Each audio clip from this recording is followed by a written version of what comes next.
get started with the cover for our album, and we're going to need some chipboard, 2 pieces that are 7.5 by 9, 1 piece that's 3 by 9. You'll need cardstock to cover all of this, 2 that are 9.5 by 11, 1 that's 6 by 11, and 1 that's 6 by 8 and 7/8. So I'm going to leave this right here, and I already went ahead and covered one of the chipboard pieces, and we'll go ahead and do the other one on camera, and then I'll show you how to do the spine piece. So let's put this stuff aside for just a second. I've already prepared my chipboard with some double-sided tape, and I'm going to grab my spacers that I got from Country Craft Creations. You can get these at countrycraftcreations.com, and these are awesome for making your covers. You get, in the set that you buy, you get 2 1-inch spacers, and then you get one that's 1.5 inch. And I went ahead, I had some tape that had some, you know, a tape measure kind of tape that I went ahead and put on the edge, just because if I want to, you know, fuss with lining something up differently, I can. You don't have to do that, but I did. Some folks have put, you know, vinyl. They've cut out vinyl and decorated their spacers, so that's pretty cool to do too. But anyways, you are going to need some spacers, and we're going to start with putting the cover on. Now you're going to need a piece of cardstock, excuse me, that's 9.5 by 11. You'll sit it in your scoreboard, and then you'll take your 2 1-inch spacers. You'll put one at the top and you'll put one at the side. Okay, so we're just going to get a 1-inch border all the way around our chipboard. And then we'll go ahead and take our sticky tape off and lay this down on our cardstock. Okay, so we'll lay that down, and then you can grab a some sort of burnishing tool, and then just kind of make sure you get a good stick. Okay, so another thing that you can do, if you have one of these, this works pretty well too, get a brayer and you can roll it on here. And one thing about the brayer that I do like is that sometimes if you use this to kind of scrape on your paper, sometimes it might, depending on the paper you're using, it might scrape it. This will kind of roll down on it, and it doesn't actually, like, it rolls on the paper instead of slides on the paper. So you might, you know, do that. So anyways, I've had that for 100 years. So you know, just an idea. The next thing you're going to do with your spine piece is you're going to take your spine piece. It's already been prepared as well. Now we're going to use the other piece or other spacer that we have. And this is 1.5 inch. So you're going to want 1.5 inches on either side of your spine chipboard, and then 1 inch at the top and 1 inch at the bottom. Okay, so this will line this up just perfectly so that you can have that. So I'll take the backing off my sticky tape here, and I'm just going to lay that down like so. Okay, so then we'll have our perfect sizing that we need. Now these two will help adhere the spine piece to our back and front. So we're done with these. I'm going to put these off to the side, and I'm going to put this over here. And then what you're going to do is grab your scoring tool of choice. We're going to start working on the spine because I like to let it dry since I'm using glue. So then while I'm working on the covers, this can kind of have a time to set and get nice and dry. So I'm just going around the outsides of the chipboard. You can feel it with your fingers, and then go ahead and run your scoring tool down the side. Now I'm using a different scoring tool, bone folder I should say, than I do when I'm using my scoreboard, because this has a little bit more of a dull edge. It's just my preference. And then once I do that, then you can kind of just fold it over, help the lines go the way they want them, or we want them to go. Then what I'm going to do is I'm going to fold this bottom up, I'm going to push it down, and then I'm going to take my scoring tool and I'm going to just mold this paper right around the edge of my chipboard. I'm using heavyweight chipboard, so I want the paper to kind of just form around that side. I'm going to do that for both sides. And then I'm just going to hold it with my finger and burnish it down. And it will come down at kind of an angle because we are pushing the paper in, and that's okay. That's what we want, actually. Okay, so I'm just going to do this. Again, just folding that down, pushing it in, and then doing that. Okay. So then once we get to this point, then here's where I'm going to use my glue. I'm using Art Glitter Glue from Country Craft Creations. And I'm going to put some glue here around the edge where that paper is going to fold up and all the way across. Okay. And then I'm going to fold that over, and I'm going to do the same process because I want to make sure that I get it to where it's going to stick. Okay, like so. And then make sure there's no glue hanging off the edges there. So that looks pretty good. Now I'm going to do the same thing. I'm going to repeat the process for this other side.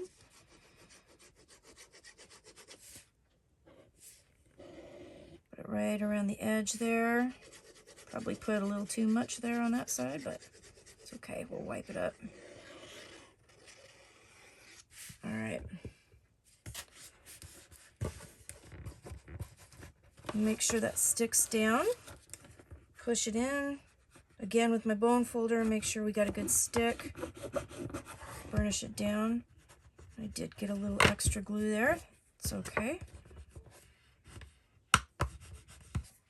All right. Now I'm using, for the base pages and the covers and all that, I am using brown artisan cardstock. And I'm going to be using the natural cardstock for photo mats in this project. All right, so we have this. Now we're just going to set this aside and let that kind of just set up. Now we're going to grab our cover that we need to wrap, and we're going to go through the same process. All right, so I'm going to turn it over. I'm going to feel the edges. Just going to run my bone folder down the edges. I'm kind of training the paper to go the way I want it to go.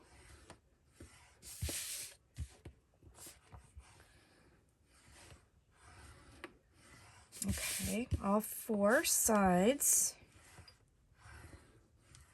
All right, then I'm going to go ahead and just do that fold again just to kind of help it go all the way around. Okay. All right. And then what you're going to do is grab your score tape. Excuse my reach here. You're going to grab your score tape, and I'm using 1/4 inch. And I'm just going to run it along the edges of the chipboard and the edges of my cardstock. And I'm not going all the way to the edges because I'm going to cut those corners off anyway. When I wrap my book covers, I really like to make sure that the chipboard is covered. So I'm going to do a technique where you cut the corners off at a diagonal. I'll show you that. And then that way, what it does, the way I do it, is that it gives you a little edge that will actually cover the corners of the chipboard really nicely. Okay, so I'm just going to go down all the way here. Okay, so we have our score tape on. Just going to make sure it sticks really nicely. Okay, then grab your scissors, and then you're just going to cut a corner off, and you're going to do it at about a 45-degree angle, and you're going to make sure that you have about 1/8 of an inch space between the corner of your chipboard and then where you cut it. Okay, so you want a little bit of excess cardstock, as you can see. Okay, so about 1/8 of an inch. Doesn't have to be perfect. This is going to be covered up anyway with the pockets that we're going to make for this one. Now, I do want to let you know that this is a 2-volume set. I will be making the covers and the pages the same, but the pockets that we're going to make that go on the inside of this, it will be different on the next album. So I didn't want to make 2 albums that were exactly the same. So as far as the covers and the base pages go, the base pages are going to be the same. But all of the elements that go on the base pages, and then the pockets that we're going to put on the inside covers, they're all going to be different, okay? So just be aware of that. Now, when I wrap my covers, I also do kind of this little mantra that I have, like top, bottom, side to side. That's just how I do it.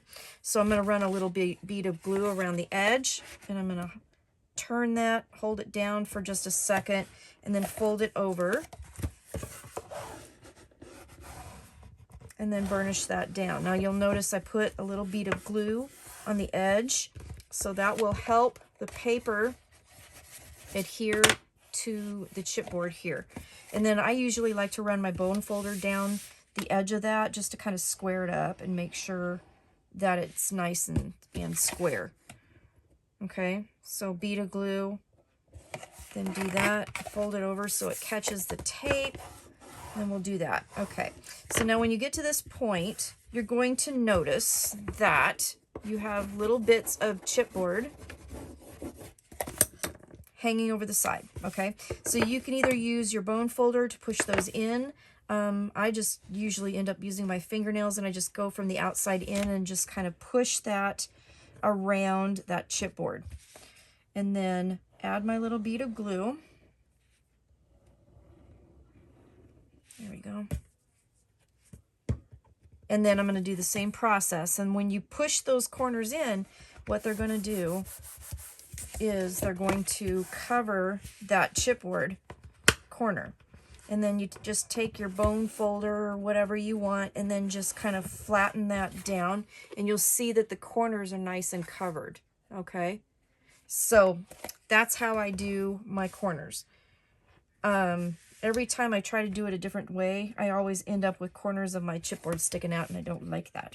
So this way seems to work the best for me. So you can do your corners any way you want, just as long as you're, you know, following the measurements that I'm giving you.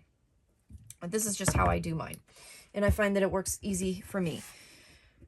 There's 100 different ways of doing things. This is just what works for me. And like I say at work, when I'm teaching people about my job, it's like I have different things that I do that kind of make sure that I kind of Michelle-proof everything and don't mess up.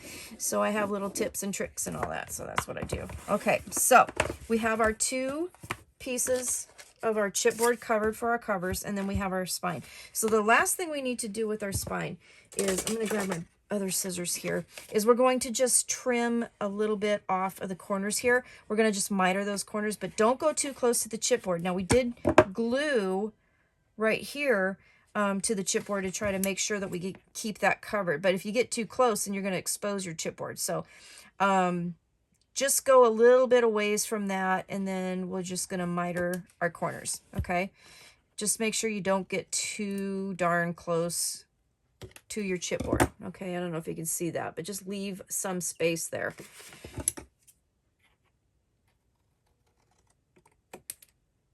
Okay, cut those off, get rid of that. All right, and then what I got rid of that way too soon. So grab your spine again, and then what I usually do is I'll go around, and on the other side, I will go ahead and go on the score there, and then just make sure that that's nice and scored, okay, and nice and folded.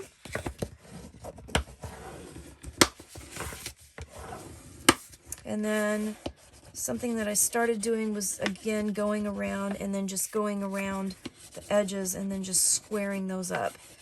Even though those aren't glued down, that'll help with putting the covers on and making our book. Okay, so then attaching all this.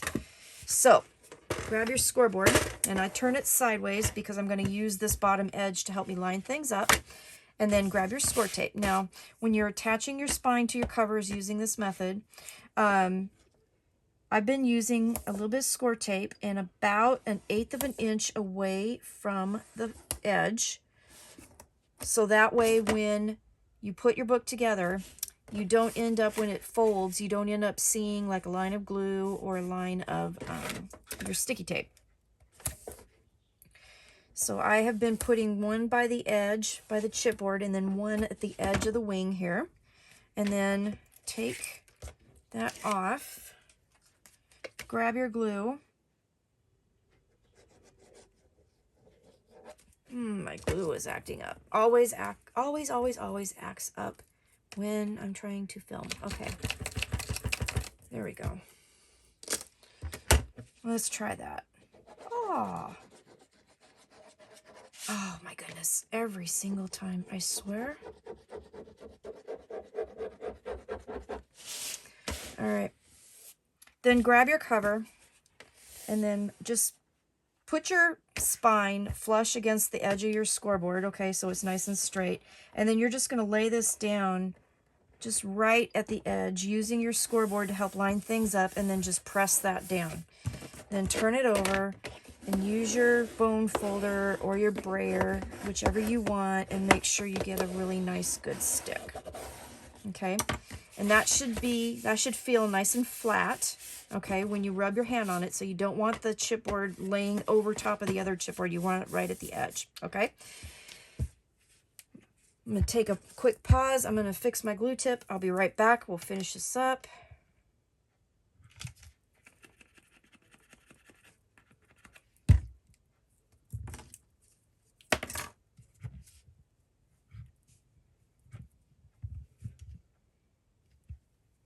Okay, let's try that.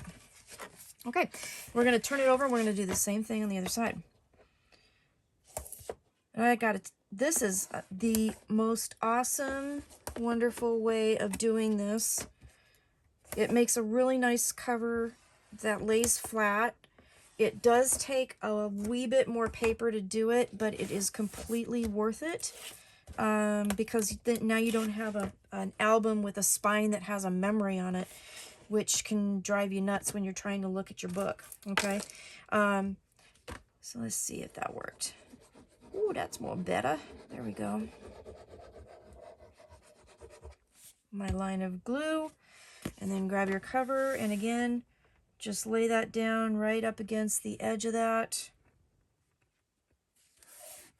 All right, nice and straight. Turn it over. Make sure we got a good stick. And there you go. You have your cover. And you'll notice that when you bend your book, when you close it, you don't see any tape, you don't have any glue oozing out, so you don't have anything sticking to the spine where it's not supposed to be. So there you go. That is the cover of our book. And then you have this last piece that's 6 by 8 and 7/8, and this is just going to go on the inside and cover your spine. Okay, so it should just cover right over the top of that. And I prepared it. I used the sticky tape on this. Seems to work better than using the glue, but that's like my preference. You can do whatever you want. And then I'm just going to lay this down, center it right over there. They're both should be 6 wide, so that part, just center it like top and bottom, right over the top, and stick that down, okay? You can use your brayer. It's really funny. I had actually found my brayer and had used it, and like 2 days later, I think it was, somebody on Scrapbookers of Country Craft Creations, and forgive me, I can't remember who did it, was talking about using the brayer because it's easier if you have some issues with your hands, like maybe carpal tunnel or arthritis or something like that. And I was like, oh my gosh, that is so weird, because I just like started, you know, trying to incorporate that into my habits, because it is easier. So then once you get it stuck down, then what I did was I bent it, and I just followed the crease where my spine is meeting the cover, and I'm just running my bone folder down there just to kind of help it a little bit. And then I'm going to go ahead and then just fold it completely over. Okay, and then do the other side, and then my cover is done. Okay, so there you go. Nice and neat, awesome cover. Okay, and when it opens, it will open nice and flat. Okay, so this part is done. Got a little bit of glue there, but that's okay. We're going to cover that up. Let's put this to the side, and then what we're going to do is work on our gusseted pockets. Now our pockets are going to be on the inside covers, both front and back of this project. And I went ahead and made one already, and they're going to have a tie closure on them. Okay, so basically what this is a nice pocket with a nice little flap and then a nice gusseted area, so that the idea is that for maybe the first 3 months of the year, you can put like additional memorabilia that you would like to save, cards, notes, whatever, and put them in this pocket. And then for the first 3 months, and then so January, February, March, and then April, May, June, we'll have a pocket back here as well. So just additional space to put anything you might want to save for the year. So I already made one, pretty simple. You just need a couple pieces of paper. So in order to make both pockets, you're going to need 2 that are 10 by 6, and that's the actual pocket piece itself. You're going to need 2 that are 7 by 6, that will be the flap, and then 2 that's 7 by 8.5, and that's the base of the pocket that we're going to build on. So the 7 by 8.5, we're just going to cut that out and set it to the side for a second. And then your pieces for the pocket and the flap, we'll do a little scoring. Let me get my other scoring tool because I like this one better. So this piece here is 6 by 7. You're going to put the 6" at the top. This is for the flap. And you're going to score at 1/2 and 3/4. That's going to give you the 1/2" tab to attach it, a 1/4" gusset space, and then your actual flap. And then you're going to take your base piece, which is 10 by 6. We'll start with the 10" across the top. You're going to score at 1/2, at 1 and 1.5, and then go down and score at 8.5, 9, and 9.5. Okay, so the other way you can do this is after you do the 1/2, 1, and the 1.5, you can turn it around and do the same thing. Okay, then on one side, you're going to turn it on the 6, and you're going to score in 3 different places. Now, if you do it on this side, you can score it 1/2, 1, and 1.5, okay, which will be easier. So let's just do that. 1/2, 1, and 1.5, okay. Sometimes it's harder for me to score on this side, so I will score on this outer edge because it's just easier for me because I don't feel like I'm crossing my arms. So if you're going to score on this side only, you just do one side. You'll score 4.5, 5, and then 5.5. Okay, I hope that makes sense. Sometimes I do that and then I forget that not everybody does that. So you can do it on either side, but sometimes it's just easier for me to do it on this side. Get rid of your scoreboard for a second and let's do a little bit of trimming. So for the flap, you're just going to trim the 1/2" tab. You're just going to miter the corners just a little bit. Leave the 1/2" gusset alone. Okay, don't cut into that. Leave that nice and straight. That will create kind of the top of the pocket, and you want that nice and straight. You do not want an angle there. Okay, so we're going to do that, and then we'll go ahead and fold and burnish our score lines while we're at it.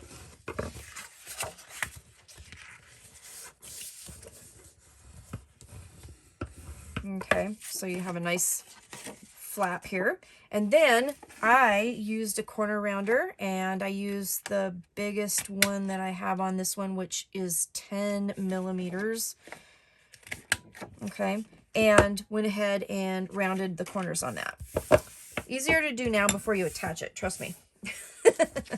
All right, so then you have your gusseted pocket piece where we have the scores on the right and the left, and then we have scores on the bottom. So we're going to miter these, and what you're going to do is just going to miter those 3 score lines all the way up to the base. Do the same thing over here. Okay, and then you're going to miter up the 3 scores where the score lines meet and makes this nice little square of 9. You're going to just miter just to that, okay? So you're going to cut those out, leaving the 3 scores, okay? And then, cut it all the way though, because it doesn't come out if you don't cut it all the way. Okay, so you should have a piece that looks like that. We'll get rid of these. And then we're going to do a little folding and burnishing. Okay. Like so. So just, and I did that a little bit fast. I'll do it slower on this side. So you're going to go in, out, and then back in. Okay. Miter those, or we mitered them. Now we're folding and burnishing. Okay. So in, out, in. So you should have a piece that looks like that. Okay. And we're going to do the same thing for the bottom. Okay. So in. And you can also burnish as you go if you want, or you can just fold it and then do it all at the same time, whichever one works for you. Okay. All right. So then what I'm going to do is I'm going to fold the bottom up just one time, and I'm going to fold the sides in one time. Okay. And I'm going to fold the bottom up again. And then what we're going to do is put a little dab of glue right here and then fold that side in again. Then grab a clip, and then we're going to hold that down for a second while we finish the other side.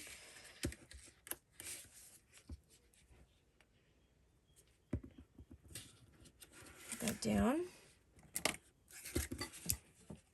Okay, and then hold that down. That'll give us our pocket. Okay, so while we let that dry, we'll grab our base, we'll grab our flap, and then the 1/2 inch tab at the top, we're just going to add glue.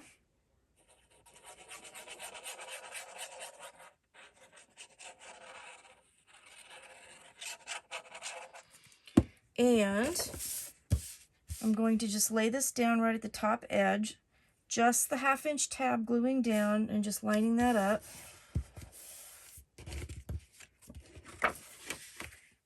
And gluing that down.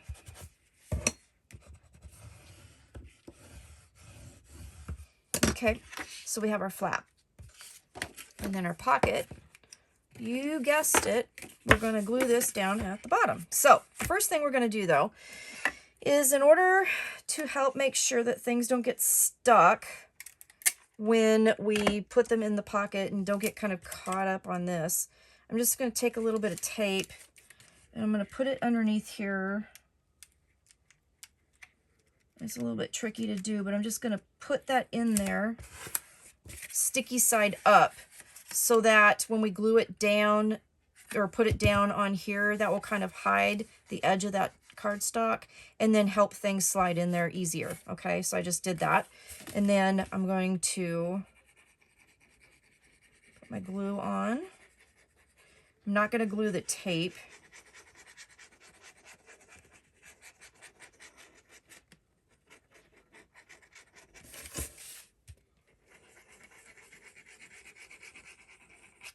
Okay, then turn it around, lay that down,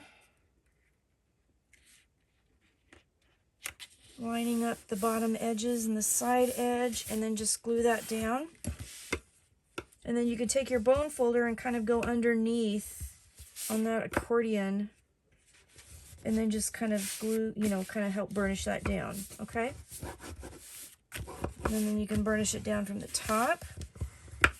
And then you can also go on the back side and kind of glue it down or burnish it down. Okay. And then we have our gusseted pocket. So you'll need to make 2 of those. Then what we're going to do is we're going to grab some seam binding. And I think I'm going to use this pretty ivory. And I'm going to cut about 12-inch lengths. So you'll need 4 of those. And I probably should have done this beforehand, but I didn't. Okay. So that's from your ivory seam binding that you got in the package. So then make 4 pieces out of this. So they're all about 1 foot long. And then that gives you plenty of time to tie a pretty bow and have enough so that when you start filling up the pockets, you have a little bit of wiggle room with the bows and the ties to add things, okay? So we're going to add the tie to the 2 top flaps, and then we're going to turn it over and add it to the back bottom of this pocket, and then that way it'll come over the bottom and then here, and we'll tie right here, and then we'll cover this all with pattern paper in a little while, okay? We're not going to do it today. We're just going to get the bases done right now. So I'm just going to get my centering ruler here. These pockets are 7 inches wide, so 3.5 on either side of my 0 here. And I'm just going to put a little bit of score tape. And I'll go ahead and do that for both of them while I'm just doing it. A little bit of score tape here. And then we'll turn it over.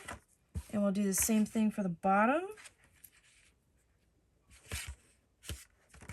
Okay.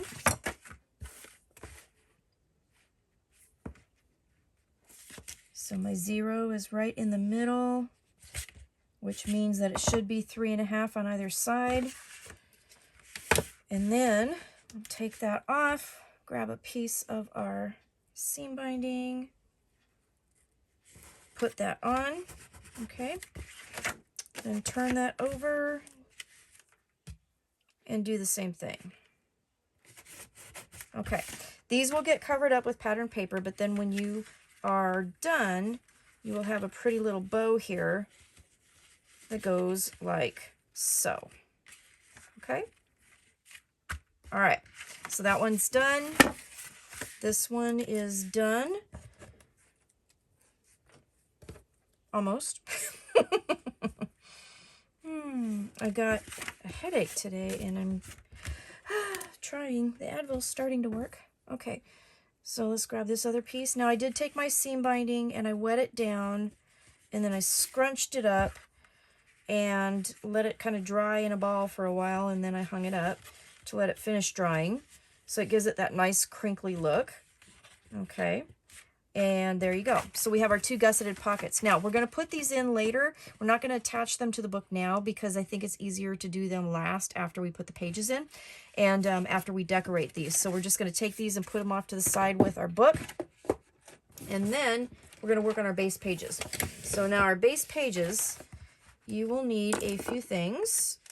So you're going to need your page base. You're going to need 3 of these that are 8 by 8 3/4. Okay, so 8 wide, 8 3/4 tall. And when you get these, you're going to take them and you're going to put them in your scoreboard.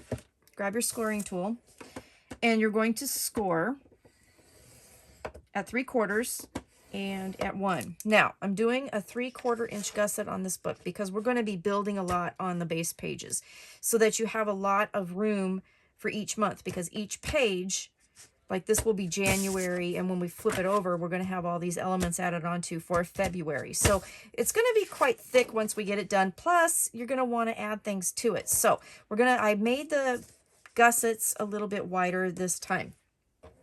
So it is 3/4. That is correct. So again, put your page base with the 8 inch at the top, score at 3/4 and at 1. Now, also using my 1/4 inch give space so that it helps to when you turn your pages. All right. So then once you do that, you're going to need to make some page pockets. Now, I've done some of these. I'll show them to you in a second, but you will need 6 of these, 1 on each side of your page base. Okay. So they are 6 of these, 11 3/4 by 7. So when you put your paper in 11 3/4 at the top, you're going to score at 1/2, 1, and 1.5. Okay. And then you can either turn it and do it again, or you can go to 10 1/4, 10 3/4, 11 1/4. All right.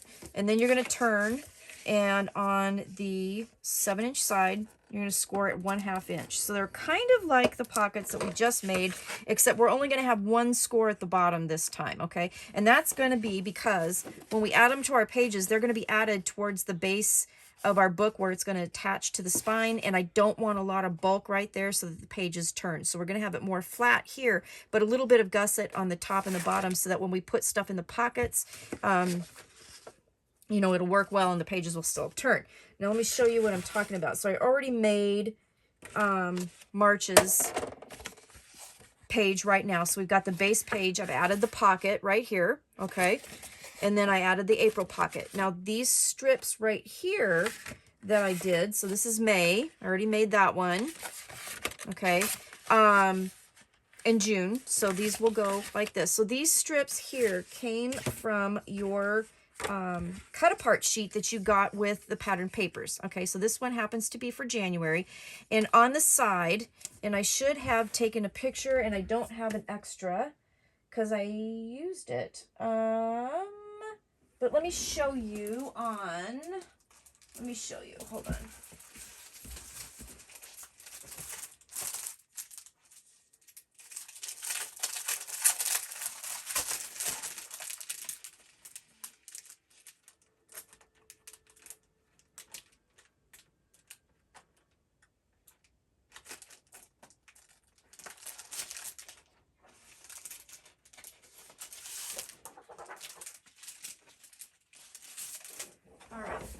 So I'm going to show you with July here.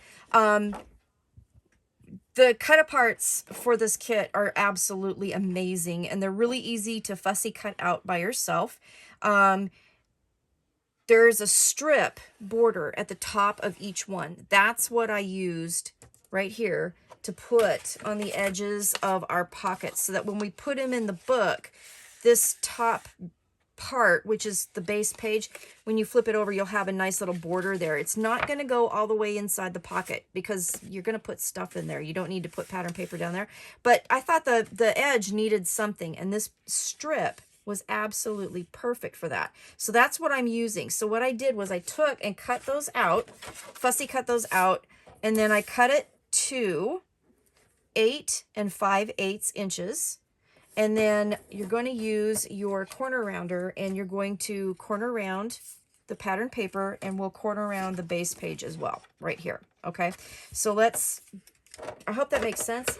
We'll go through the process and I'll show you what this is going to look like. So I already made one of the pockets for the other side. So let's make the other one. We've got our base page here. We've got our pattern paper strips. So we're just going to, after we score our base page, going to fold and burnish. And again, please note that this is a 3/4 inch gusset piece. Normally I do 1/2 inch. This one I'm doing a 3/4 inch. And then take your corner rounder, and again I'm using a bigger one, and I'm just going to corner around that now and be done with it. And then it's easier to put the strips on now than it is before you put the pockets on. Okay, so this is my January strip, and it's just going to lay just right on the edge, just like that. And then we'll put the pocket over the top of it. So I'm just going to grab my glue and glue that down. And I'm going to do the February one while I'm at it. So I'm just going to turn that over.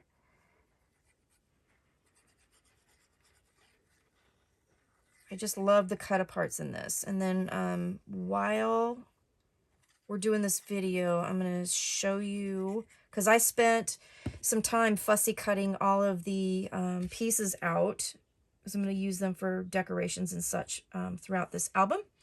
And I'll show you like the punches that I use to help me with that, because I don't know about you, but I cannot fussy cut out a circle to save my life. And I wanted it to be perfect. Okay, so January side, then we'll turn it over, and I've already prepared the February side. So again, I just cut that strip out, trimmed it to 8 5/8, and then rounded the corners to match. Now you don't have to round the corners if you don't want to. On my prototype, I did not do that. No, I did do that. Never mind. I didn't do it at first, but then I changed my mind and did it because I thought it was pretty. Ah, my glue. Every time. Okay.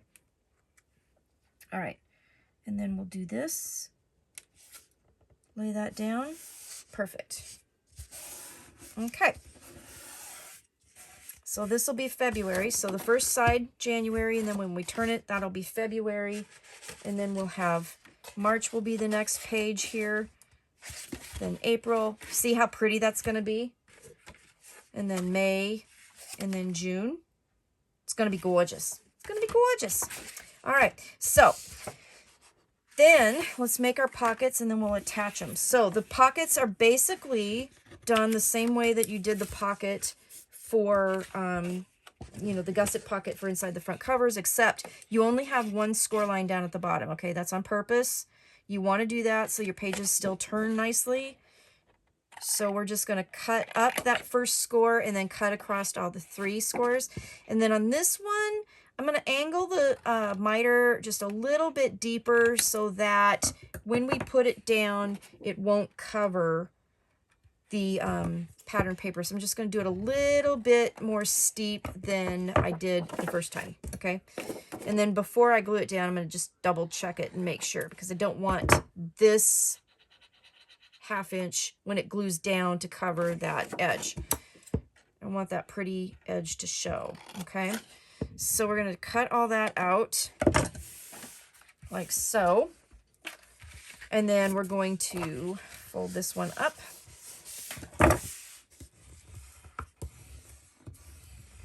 Okay. And then go, this is the back side, so we're going to fold in, out, in.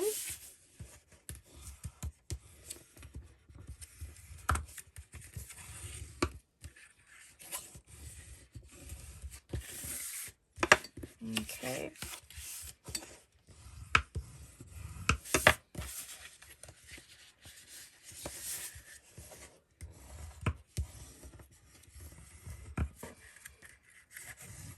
Just like that. Okay. Then what we're going to do is we're going to fold all this down, and then we're going to fold this up and then glue that down. So a little bit of glue here. Fold that down. And of course, what I did was I didn't do what I said I was going to do. So I'm just going to lay this down and just make sure before I do anything more that when we glue that down, those edges are going to be below, that one edge is going to be below the tab, and it is. Okay, so I did it right. So just double check that. What I should have done is laid it down, you know, before I glued something down, but I don't want to cover this tab. I hope that makes sense. Okay, so I told you I have a headache. Okay, here we go. All right. Glue that down and let that set for a minute. Okay. Just like so. Okay, so our pocket's done. So while this one sets, let's grab our book, or our page, excuse me, and then we're going to glue this one down. This one's already made, so this one's just going to set on top of here. We're going to glue it down, leaving that 1/4 inch gusset space alone and leaving this 3/4 inch tab alone, because that is going to be what adheres it to the book. Oh, man.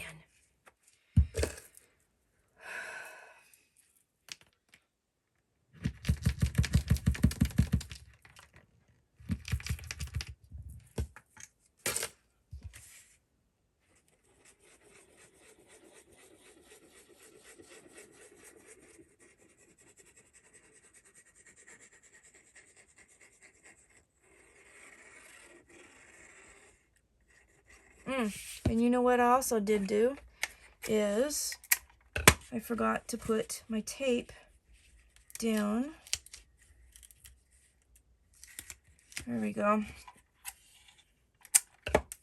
That'll just help things slide in and out of the pocket easy,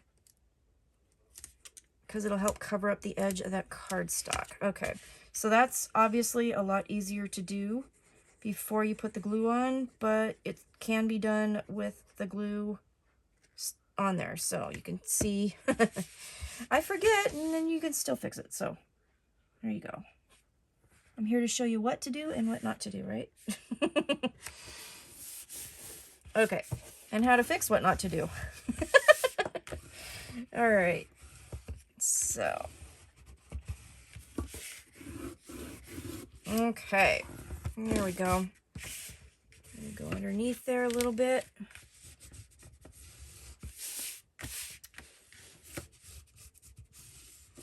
Perfect. And you can go on the back side too and push it down. All right, so when you have your pocket on there, you'll have your tabs inside. You've got your 1/4 inch gusset space preserved there, so that's the That's the give space, and then you have your 3/4 inch tab to attach it to the book, okay? Then we're just going to repeat for the other side. And I think we're good here. So, oh, see, almost did it again because I just get so excited. We're almost done with the tutorial for today, or for this round, and then I need to get a bunch of stuff together, and then we'll continue on. We're going to decorate the pages, put the elements on the pages before we add them into the book. It's going to be a lot easier since they are going to be fairly thick and,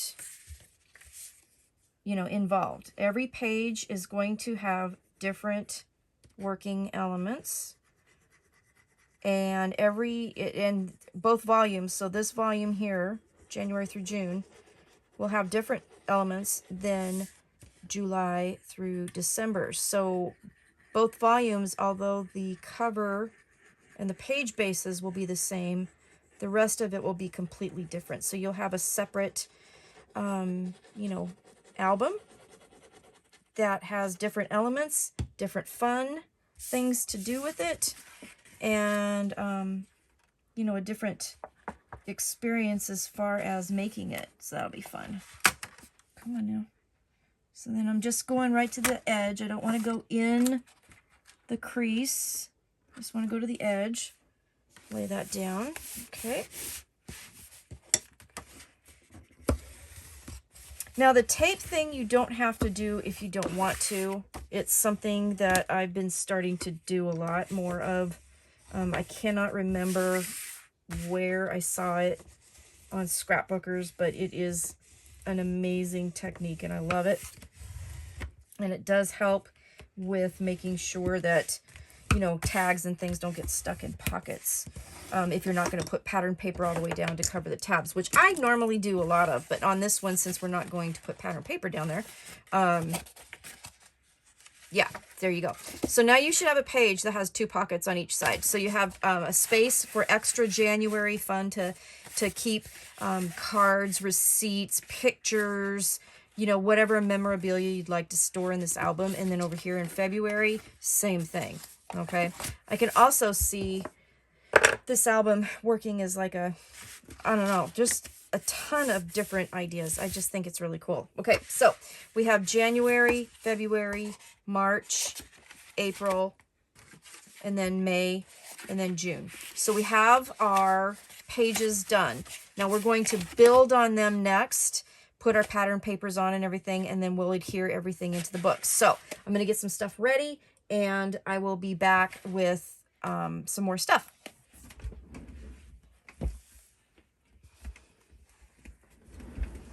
Okay, now real quick before we continue on, I just wanted to talk about the cut apart since I already brought that up. So I spent some time cutting apart all of the different elements for January through June.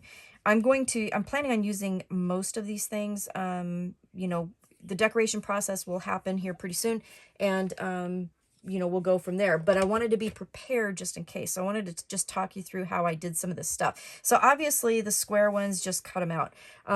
So I love these calendars, and I can't wait to show you how I'm going to use those. But then you have like the month pieces, and then they have that circular thing. So if you're not good at fussy cutting out and making a nice circle, what I did was I matched up my circle punches, and I had a 3/4 inch punch that fit perfectly. When I put it in there and lined it up, it fit perfectly to just punch that corner out.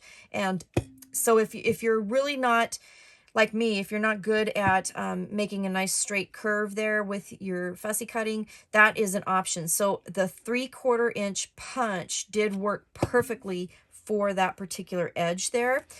For this one here, so the smaller ticket down here, I ended up a 3/8 inch punch is what worked best for this. So I just put it in there and line that up and then just punch that out. So that's how I did that. So I could, you know, cut the square part out obviously by hand, but then the circle corners, I wanted to make sure that they were nice and perfect. So I did use my 3/8 inch punch.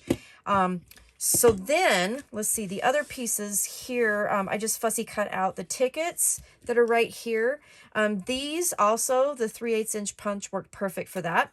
So I used that for the tickets, and look at how great they turned out when you cut them out. They're just perfect. And then, of course, the tags were pretty easy because they have square edges. This is the last piece of the banner, or the top border that I had left over. I kept it because, you know, you never know. These pieces I did fussy cut out by hand. There's not really, I didn't have a punch or anything that really was going to help me with that, but I think I did pretty good. Not perfect, but it worked out pretty good. Then the circle punches. So, you know, doing a little bit of a curve and stuff like that, I can do that pretty good, but doing a perfect circle, I don't know about you guys, but not very good at it. So these actually measure about, where is my ruler? I put it away. Now I can't find it. These measure about, if you go across the middle, so they're, that's not right. That's what I cut them out at. They measure about just a little bit shy of 1 5/8 inch in diameter. Okay, I don't have a 1 5/8 inch punch, and it was Sunday when I was doing this, so stores weren't open and I couldn't, like, you know, call and find it. So what I did was I went and got my 1 1/2 inch punch. Now it did just cut a little bit of the edge off of it, but the cool part is that I could kind of, you know, like angle it a little bit so that if I wanted a little bit more of this edge versus down here, then I could put the 1/2 inch, you know, up a little bit further and get that. So that's what I did with these. So I just punched these out at 1 1/2 inch with my 1 1/2 inch punch. If you're really good at fussy cutting out circles, you could get the whole thing, which is, like I said, just shy of 1 5/8 inch. So that's how I did all that. So I've got all my pieces ready to go. And yeah. So I had a 1 1/2 inch punch, a 3/4 inch punch, and then a 3/8 inch punch. So that's what I wanted to show you with that. And yeah, I will be back with some pages. So we've made our cover. We've made our envelopes that will go on the inside of the front and the back covers. And then we've made our base pages. So your base pages should look like this. Each should have a pocket on the front and the back. And then we talked about how I used the strip from the pattern paper and put that on each side. So this is the January side, February side, March, April, May, and June, so forth and so on. Okay, so now let's get started with actually making the calendar bases. We're going to make 4 of these. 4 of these pages will use these bases, 2 will not, and I'm going to show you how to do that, and then we're going to start putting our pages together. So I'm going to put this off to the side.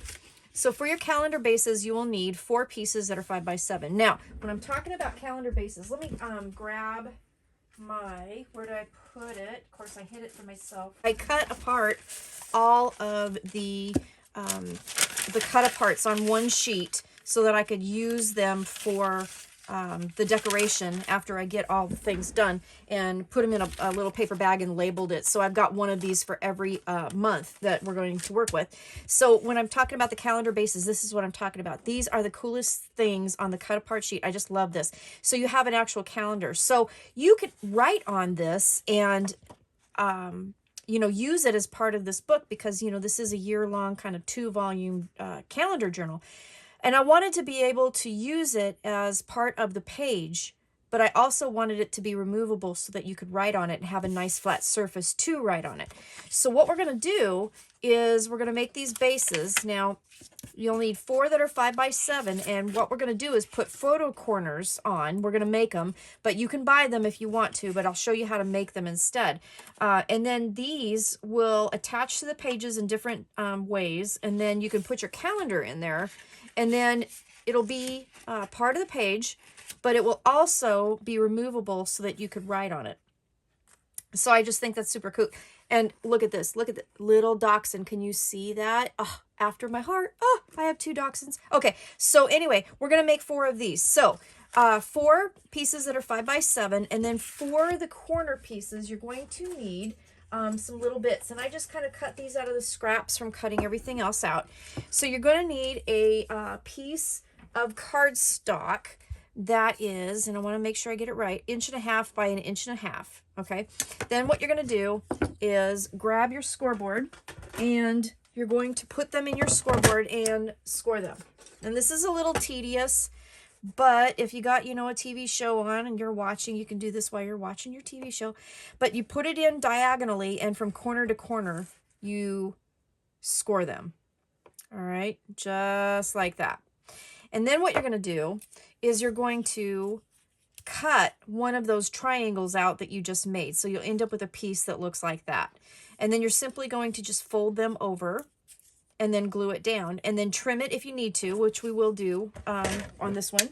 But then you're just going to trim it and then glue it down, and then you've got your photo corners. Now, there's 6 calendars, so you'll need 4 for each one. So you're going to have to make 24 of these. So that's why I'm saying if you are, you know, got a TV show on and, you know, you need something to watch or do while you're watching your TV show, then you can go ahead and make a bunch of these. But you can also buy photo corners if you wish. Totally up to you. So then I just put some glue on there and then fold it over, glue it down, and then that's your photo corner. I've used these before. I know other designers have too. They work really well. I decided that I had that fun photo corner that was kind of built into the page, but because of trying to keep the amount of paper that we need down, I decided to do it this way and use the scraps instead. So I know it is a little tedious here, but oh, come on. I just tried a new method of trying to make sure my glue works, and now it's not working. Okay, here we go. All right, so then just put a little glue on your photo corner, and then very carefully glue it down onto the corner of your photo mat. Okay, so you'll just need to do that in all 4 corners. Okay, and then you don't have to put pattern paper down on this because the calendar will cover it up. So that part you don't need to worry about. So I'm just going to do this. So again, you'll need to make 4 of these bases, and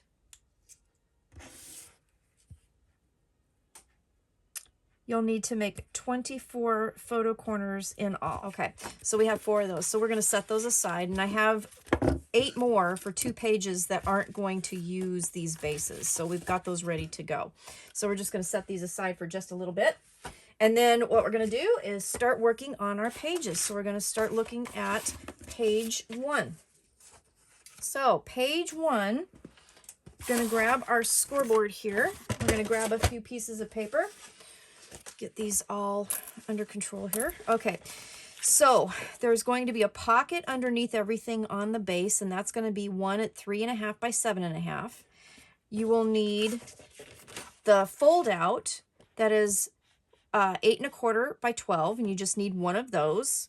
And then you will need the booklet part, that the calendar, I called it booklet for calendar because the calendar is going to sit right on top of this, and this is 10 by 7. So when you get these done, so you take your booklet, put it in your scoreboard at the 10 at the top, and score just down the middle at 5. That's going to create a little booklet. Then the page, the trifold, you're going to put it with a 12 at the top, 8.25 down the bottom here, and you're going to score at 1/2 and at 6.5. Okay, so again, 1/2 and 6.5. Excuse me. And then you're going to take the pocket, and you will score it on 3 sides to make your pocket. So half, turn, get this out of the way, half, turn, and then half. Okay, so score it on the 2 short ends and 1 long end to make a pocket. So we'll stick this off to the side, and grab your scissors. We're going to miter these corners. Every page of this album will be different, including the pages for volume 2. They will be different than these. So even though it's the same concept, and it will be volume 2 of this set, you will have 2 different looking albums when you get done. So that's pretty cool. So there's the pocket. And then we have the page here. This is the trifold piece. Fold this. Now this will attach to the right side of the page, and then it will fold over like this. Okay. Make sure we get those nice and straight. All right, so you can see this will be like a trifold kind of thing, and this one is meant to be a little shorter than the page underneath it. And then we're going to have our little booklet, so we're just going to fold that in half, make sure all of the corners are nice and neat. And score that down the middle. Okay, so then what we're going to need to do is we're going to add our photo corners here. So let me grab those that I've already made, and we're going to add our photo corners right to the corner of this booklet. Okay, and then that actually is going to be the January calendar holder. So on the calendar, you know, write your birthdays, anniversaries, your special vacations you took that year, whatever you really want to put on there. I think that's pretty cool. Now, I haven't checked to see which pen works best. So on the cut apart sheet, and I'm going to do this, and hopefully I'll get that information to you and remember to put it in the video, or I'll put it in the description. But just make sure that you test it. Test whatever pen you're going to use. On the cut aparts, there's white space, and you can go ahead and write on that and kind of check it out and make sure. But I would probably go for a permanent marker of some sort, and I will check and see, you know, like what I have and see which works best, and let you know, at least from my stash, what works best. And then here's my last little piece. This is garbage.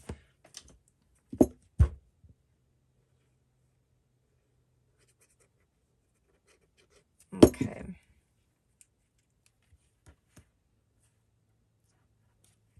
Put that right to the corner.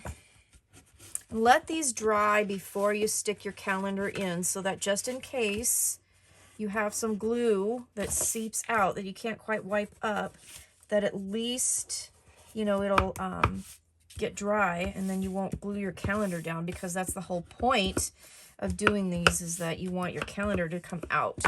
Okay, so we have our booklet with the front on, we have our page, and we have our pocket. Now, we're going to need to get some ribbon, so I'm going to grab some pink ribbon because I think it'll look beautiful with the papers, and I'm going to cut 2 pieces that are about 12 inches long, and I probably should have pre-cut this, but I didn't. So this is actually seam binding, not ribbon. You should have gotten this in your design team, or your Craftology box project. Okay, so this ribbon is going to attach to the page in 2 different places, and we're going to put this down first. Okay, so we're going to put it on top of the pocket, the January pocket, right in the middle. And we're going to just attach it with our score tape. So I'm going to just use my centering ruler and find that center, which will be 4 3/8 up from the bottom, you know, and down from the top. Just put a little bit of my score tape here, and then just do the same thing on this other side. Make sure it's nice and centered. So these will go down first, and then everything else will be built on top of that. Take that off, and then I'm going to put my ribbon on. This one will go out this way here, like so. And then this one will go out the other side. Okay. So we have our ribbon down. Now what we're going to do is add the fold-out page, and that page is going to go to the edge of this, and it is about 1/4 inch up from the top and the bottom. You don't need to miter the corners if you don't want to, but you certainly can, and I think I'm going to,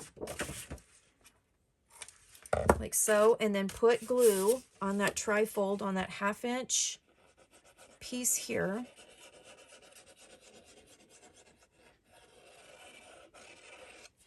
and then we're going to just center it on the pocket side of our page and about 1/4 of an inch down,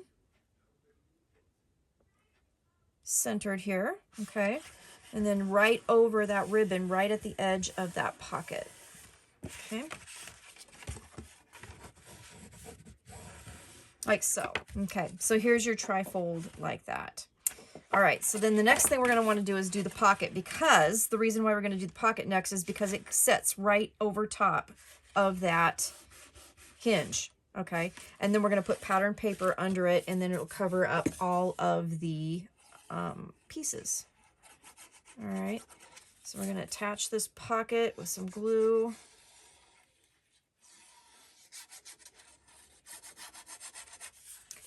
And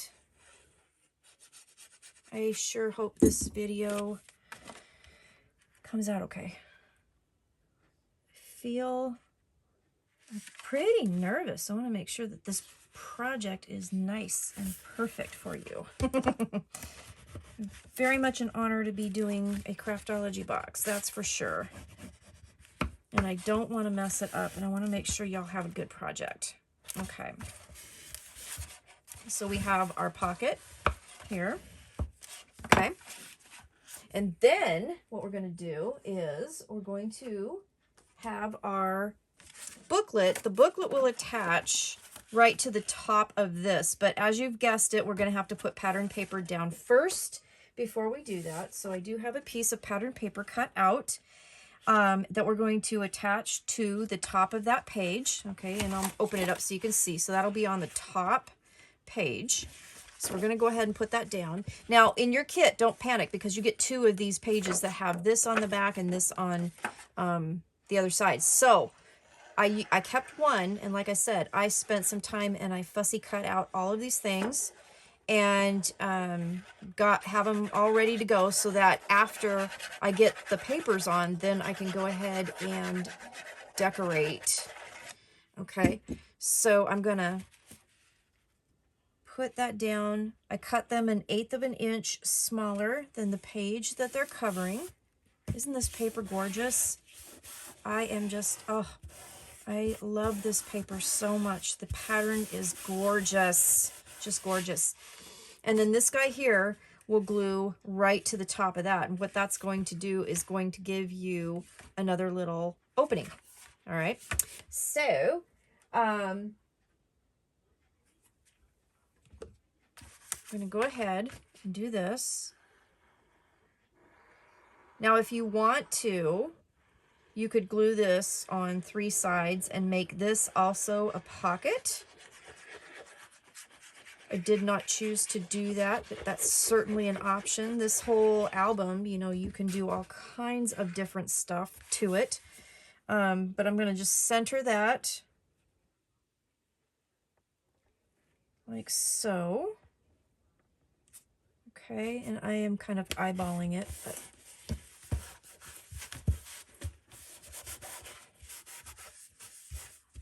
all right. So about 1/4 of an inch in and about 5/8 inch in up from the top and the bottom. Okay, so when you do that, then you're going to have your flip out, and then I'm going to leave these, I think, blank and leave the brown cardstock, but then use some of the cut aparts to decorate that. So I think that's my plan with this. The calendar will go here. So again, the calendar will just pop right in this page and become part of the page, but it will also be removable so that you can have a flat surface to write on, which is sometimes a little difficult in these books. So there you have it. So then the rest of the papers here, what I am doing with this is when we open this up, we're going to have this for the pocket. All right. We're going to use this for inside the pocket.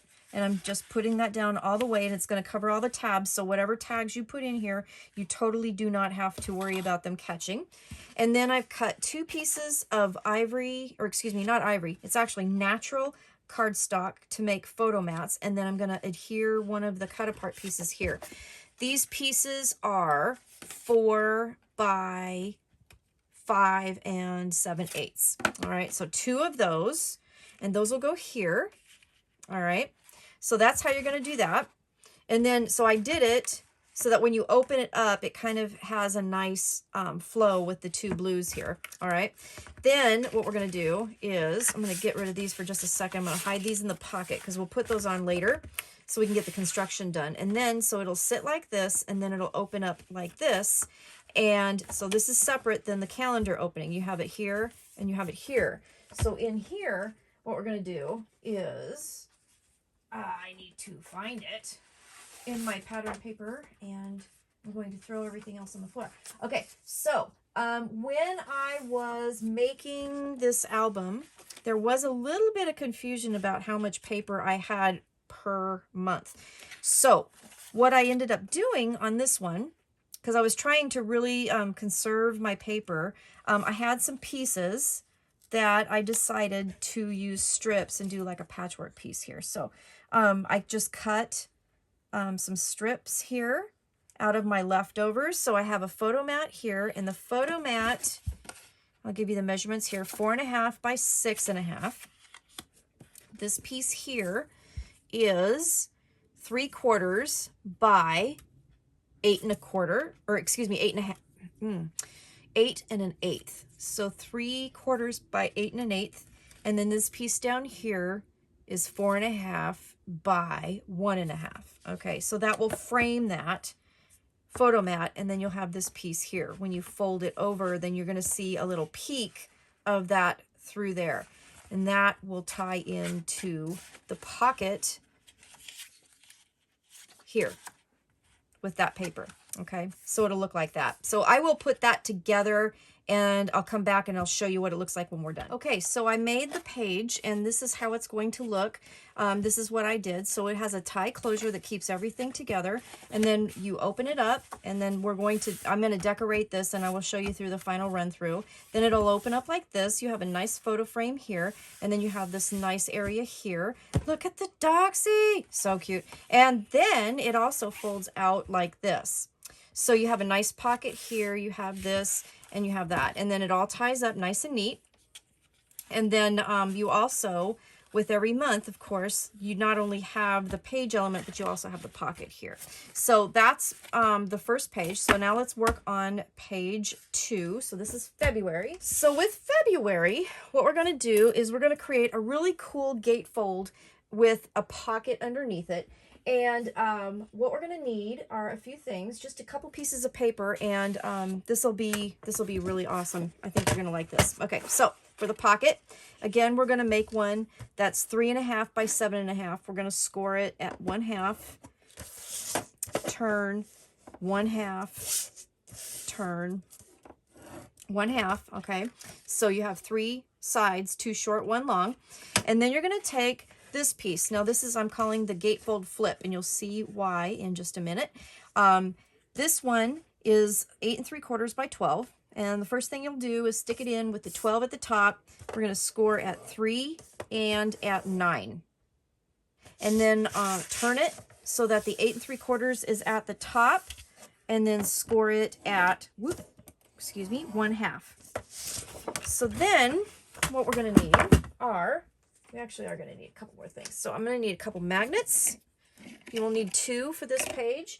And let's see. Yeah, that's it. Okay. So, and oh, no, you're going to need 1 of the calendar base pieces. Okay. So for this, what we're going to do is take this page here, and we're going to cut a few things. So at the top, you have the 1/2 inch tabs here. We're going to cut the 2 off of the 3-inch fold here, and then we're going to miter the middle one.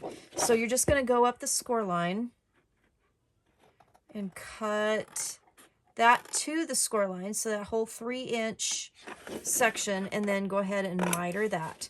And then we'll do it for the other side too. Okay, so that's going to create just 1/2 inch tab at the top, right in the center.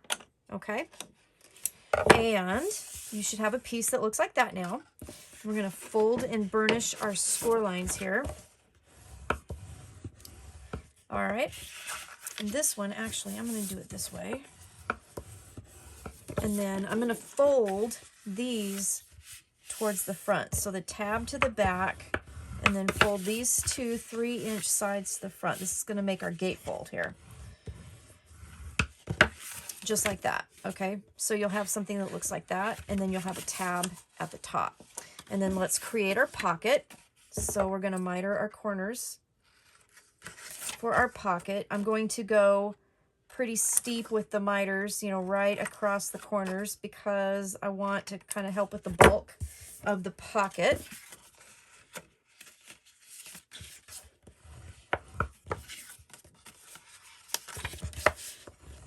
Miter our corners, and then we're going to fold and burnish our pocket. Okay.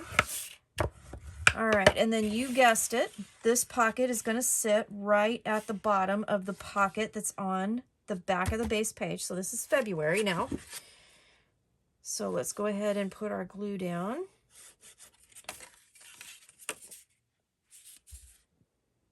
Keep feeling like I'm getting off camera. If I do, I am so sorry.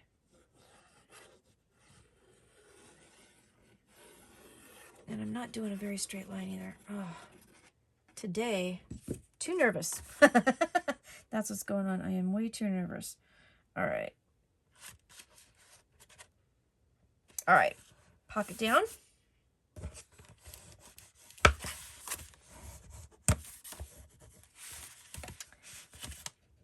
All right. 1 page per month on each of these pages, but there's a ton of room and space to put things. So I think that's pretty cool. All right, so we have our pocket here. Okay, right like that. Then we're going to take our gatefold piece, the tab towards the back, the pages at the front, and we're going to glue this to the top of the page. Just like that. Okay. I'm going to turn it upside down so I can see it better. I'm just going to glue it right to the top, and it's going to go in about 1/4 inch on each side. Okay, so you'll see a little peek of what's underneath it. Okay. And then it'll, when you get it done, when you get it up on there, that's going to glue right to the top there. Okay, so then that'll go down like that. So it'll open like this, and then it will flip up, and then you have this. So then what you're going to need to do, let me double check here what I've got here.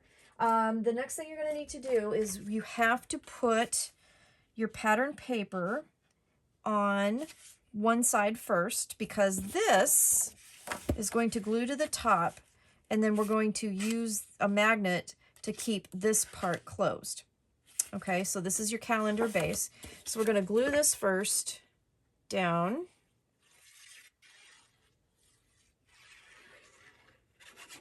I love the purple and the red on this Valentine February paper. It is absolutely amazing.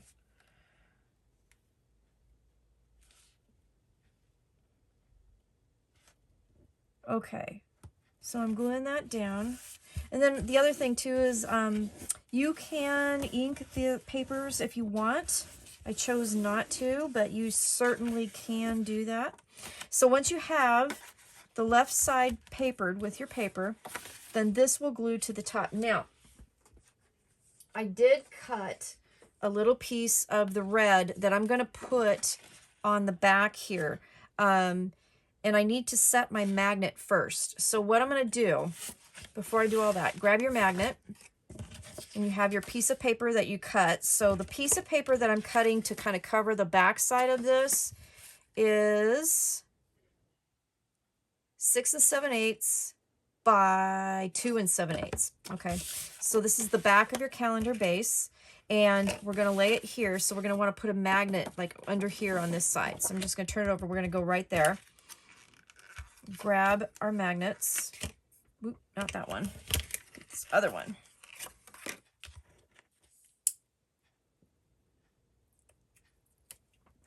Okay, I'm just going to put it like somewhere right about here. take that off. And then what I'm going to do is grab my score tape, there it is, and cover it completely with that.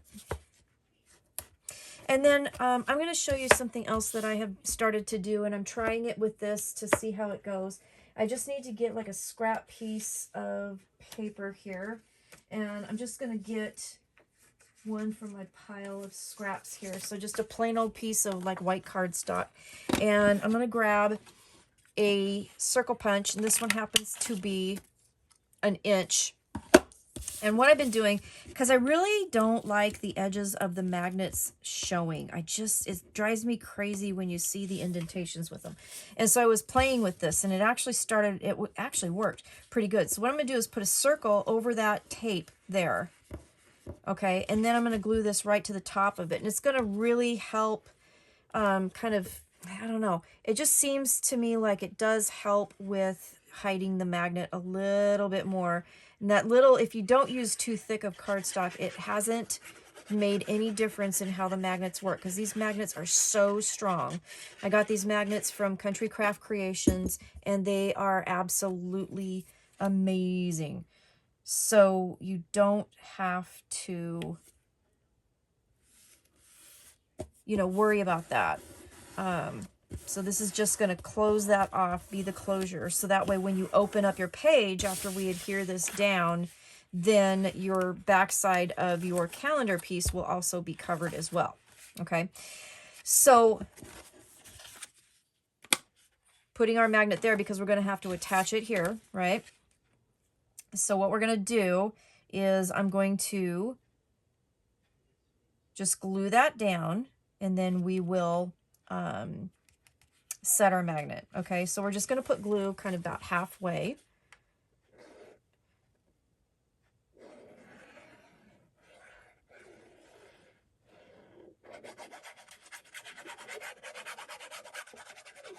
So put your glue right here in the cardstock. That works pretty good. And then I'm going to eyeball this again, and I'm going to get up, pardon my hair, here, like right about there. It looks like about halfway. Okay.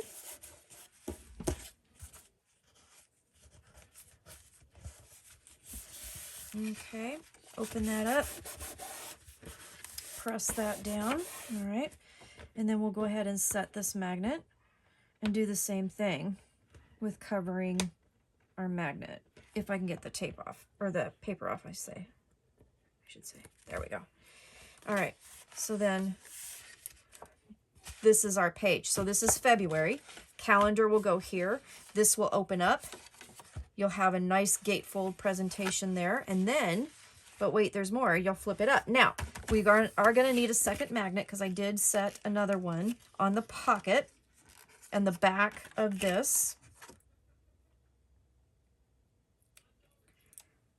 So I'm going to go ahead and just make sure where my page goes so you don't put the magnet too far down. And you know, if you put it right about in the middle of the pocket, that'll be really a good spot, I think. So right like that. And then I'm going to set that. And then you'll have your magnet closure there. Okay, so same process. I'm going to go ahead and I'm going to cover this with score tape. And then I'm going to put my circles on, and then cover this all with pattern paper. And I'm going to finish that, and then I will be right back with that. So you just have to remember when you do this page that you need to put the pattern paper on here first before you set your calendar base, and put your pattern paper on the back of here, and then it'll go nice under the edge. And then if you need to, because we didn't go quite to the middle, you can put another little bead of glue here and finish that off.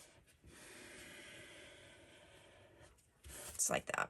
Okay, so I will be right back, and I'll show you the pattern papers that I used to do this one. Okay, y'all, I'm back. I've got the February page covered with pattern papers. I just wanted to show you what I did. I put the calendar in here, and again, comes right out so you can write on it.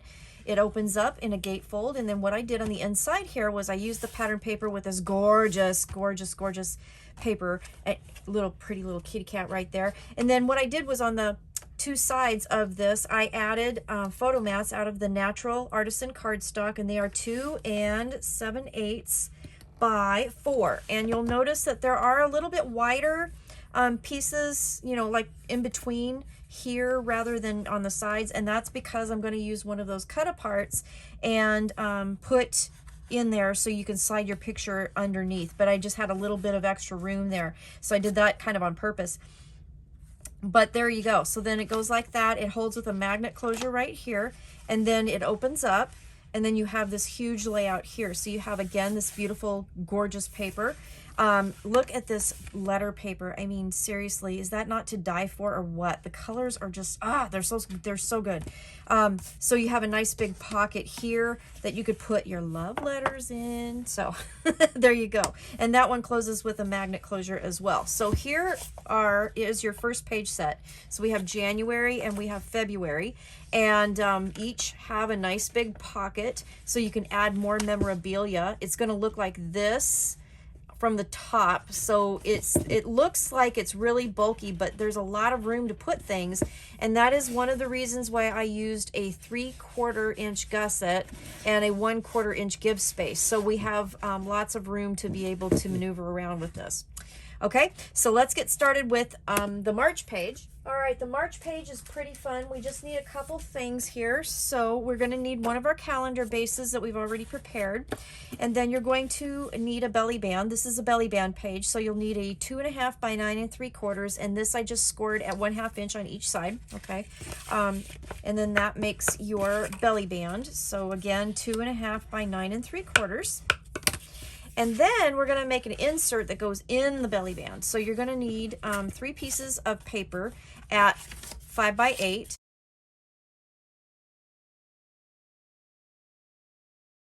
Sorry about that. 3 pieces that were 5 by 8. Now one of them leave alone, don't score anything. And then the other 2, you're just going to score one side at 1/2 inch.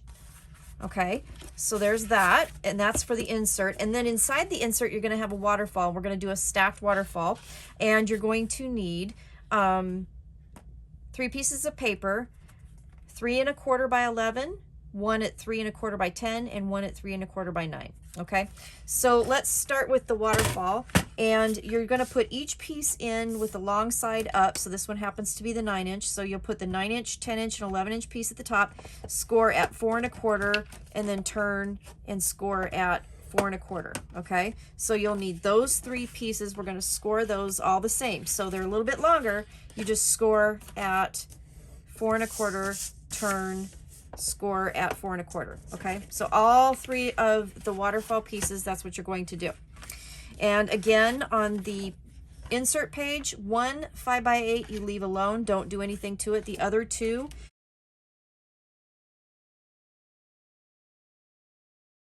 put it in with the 5 at the top, and then score down at 1/2. Okay, so do that for 2 of those pieces.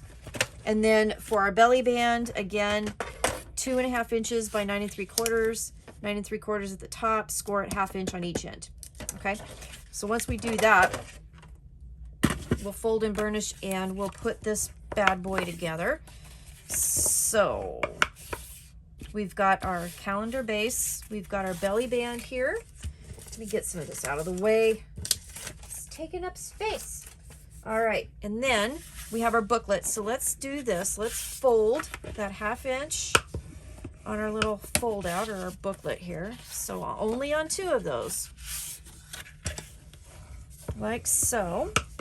All right, and then go ahead and miter the 1/2 inch tabs for your booklet.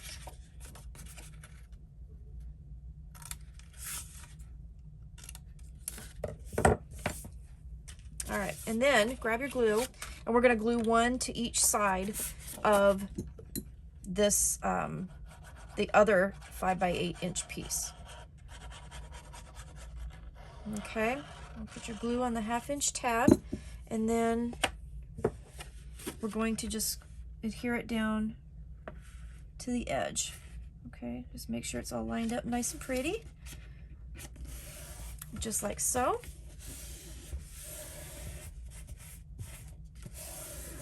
Okay.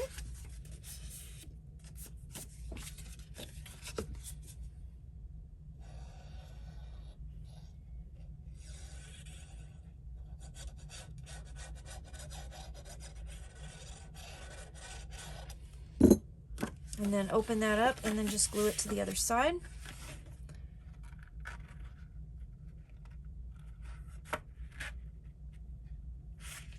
Like so.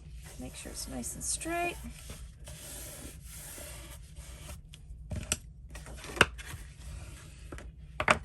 Okay. All right, so you'll end up with a trifold like so. Okay. Then let's grab our waterfalls. So these are all scored. So we're just going to fold and burnish our scores, and we're just going to stack them.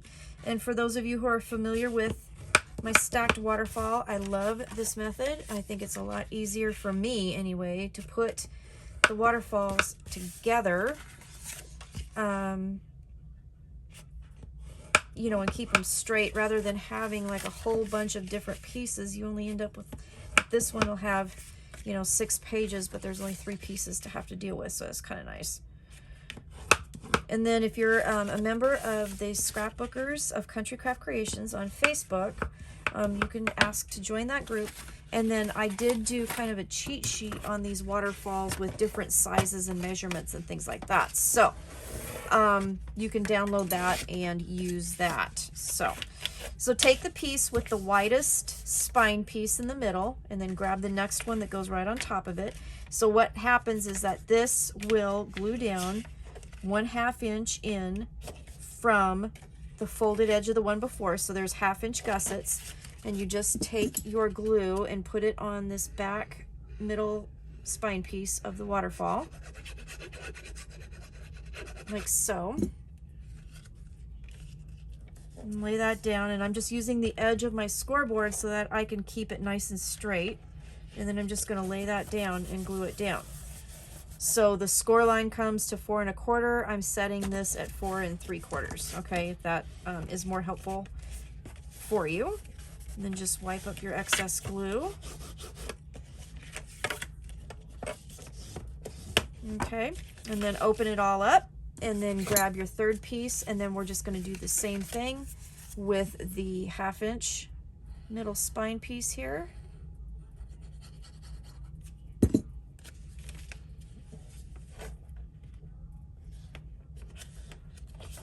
Okay,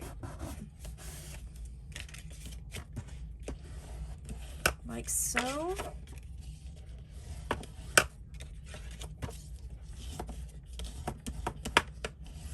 Okay. Yeah. All right. So then when you're done, you just fold it all up, and then you have your waterfall. Okay. So we have all of our pieces ready. Now you are going to need to put some pattern paper down first before we do a couple things here. So here's our March page. And I've already put the strip down for the pocket. So the first thing we're going to do is we're going to set our belly band. Okay. You don't have to miter the corners if you don't want to. It's going to get covered up with pattern paper, and it's pretty thin, or pretty skinny, I should say, I guess. And then you're going to just find the middle of the pocket, and this pocket is 6 1/2. So I'm going to line this up, and I'm going to make sure it's right in the middle. Okay. And I'm going to glue that down to the one end of the pocket.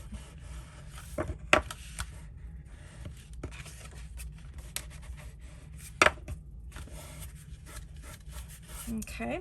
And then I'm just going to fold it over and glue it down. So that should be right smack dab in the middle. I think it is. It looks like it is. I'm going to double check just to make sure. I don't know why it looks crooked to me. It just definitely looks crooked. Isn't that crazy? Okay. So then I'll go ahead, maybe because I did it sideways, that's probably why. So I'm going to find the center point here, and yeah, it's straight. Okay, so maybe it was just me. Of course, it does kind of look funny too, because the pockets on the base pages kind of puff it up a little bit too, so don't let that throw you. Okay.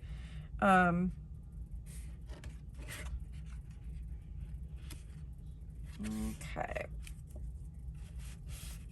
I just laid that down and centered it. And there we go. Okay. So then the next thing you're going to need to do, you do need to put your paper down on the belly band, because we're going to adhere this directly to the top of the belly band. Okay. So we will do that. And I think, yeah, I was going to use that one. So, because I'm using the other side of this with all the beautiful writing and everything on it for our fold out. And you'll see that in a minute. All right, so I'm covering this.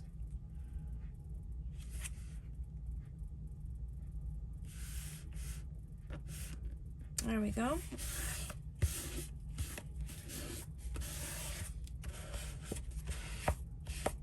Okay. All right. So then all we need to do is I have my pattern paper here that I'm going to put behind it. And I always put the pattern paper on after I put the belly band on. I like to cover the tabs.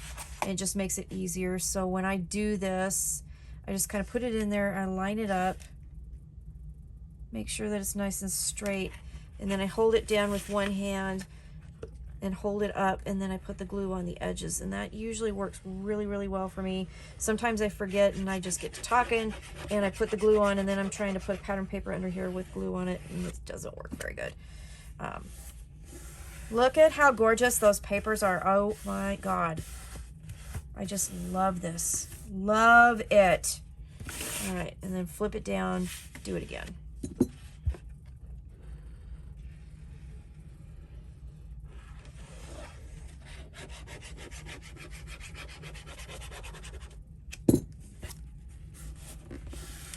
Okay. All right, so we got that. So then the next thing to do is that we're just going to put glue down the middle of this, and we're going to center it, and we're going to glue it onto here. Okay, and then the calendar will go in there. So I will do that in a minute. Let's look at the booklet. Let's do that first. So we have our little booklet, and we have our waterfall. So I'm going to grab my paper. So you will have to put down the pattern paper on the back first before you put the waterfall on. So I'm going to use this, and then I cut my own 3x4. Actually, it's a little bit less than 3x4, I think. Hold on, let me double check. I cut my own, no, it is 3x4. It's 3x4 piece of the pattern paper, and I cut out the little boy and the little girl, and that's going to be the front of that. So is that not adorable or what? I think it is. All right. So pattern paper on the back, right like this.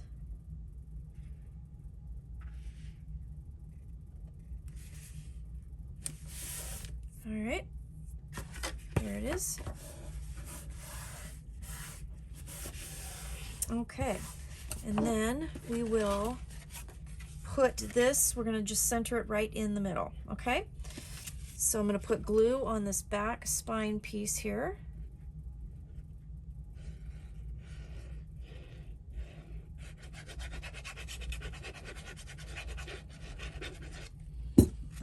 Okay, and I'm gonna eyeball this. I do that a lot, don't I? I put that in the center, like so. That looks really good. Wipe up your excess glue. Make sure you do that in the front and the back so that you don't end up sticking your pages down to the back. All right. Like so. Okay, so then we have that, and then what we're gonna do is, if I can get my glue to work. It's been better today. I don't know if you noticed that, but it's been better. Okay. And then we'll put our little card right here on the front, and then that will go like so, you know. No, yeah, like that. Super cute, right? Okay, so then on the inside here, what I'm going to do is I'm going to do some more photo mats. So I cut these out of natural, so we're going to have more photo mats on the insides. These measure 4 1/4 by 3 7/8. So you'll need 4 of those out of the natural to put on the insides. Okay, so you'll have nice photo mats there. You'll have photo mats here. It'll be awesome. And then on the outside, we're going to put pattern paper, and then we're also going to have a ribbon closure. So we will have to put down the ribbon first. So let's grab our ribbon, and we have this lovely, beautiful green that came in your Craftology box. And I'm going to grab a couple pieces that are 12 inches long. Okay, and then let me get this out of the way. Cut that in half, and we're going to put that down. Okay, so we're going to have the tie come out the side. This is going to go underneath the belly band, and then we'll have a really pretty ribbon here, and then this will be over top of it. So that's kind of the thought process on that. So we're going to, no, we're not going to use that. We're going to use this, and we're going to use our centering ruler, and we're going to center it. So this is 8 inches tall, so half of that is 4. Put my tape here. And take one of those pieces, and this will go out like so. And then on the back side, you don't have to measure it again, just kind of line it up to where that one goes. And then do another piece here, okay? And then cover that with your pattern paper.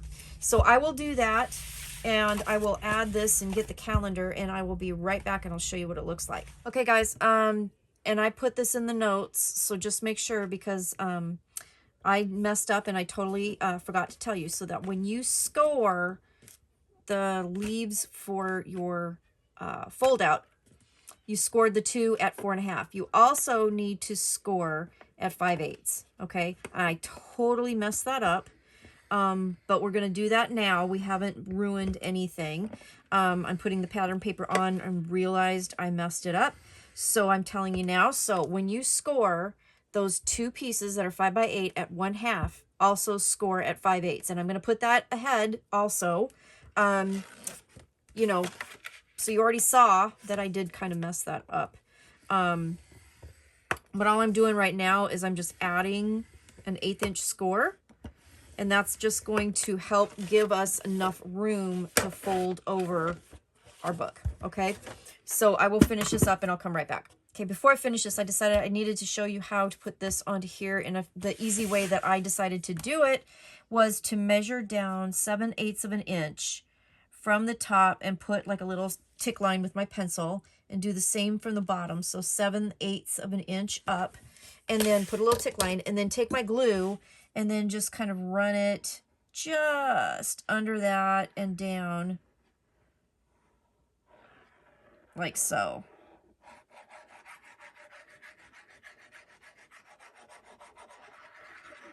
Putting my glue down, and then I'm going to use that line, and then I'm going to center that right at those lines.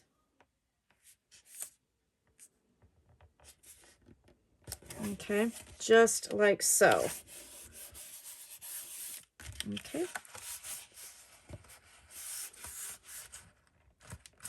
All right, and that will give you a perfect placement for that. And then you grab your calendar and should have had that ready. I apologize.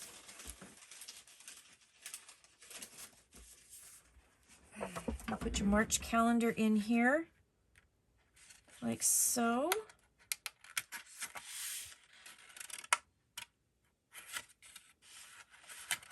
And there we go.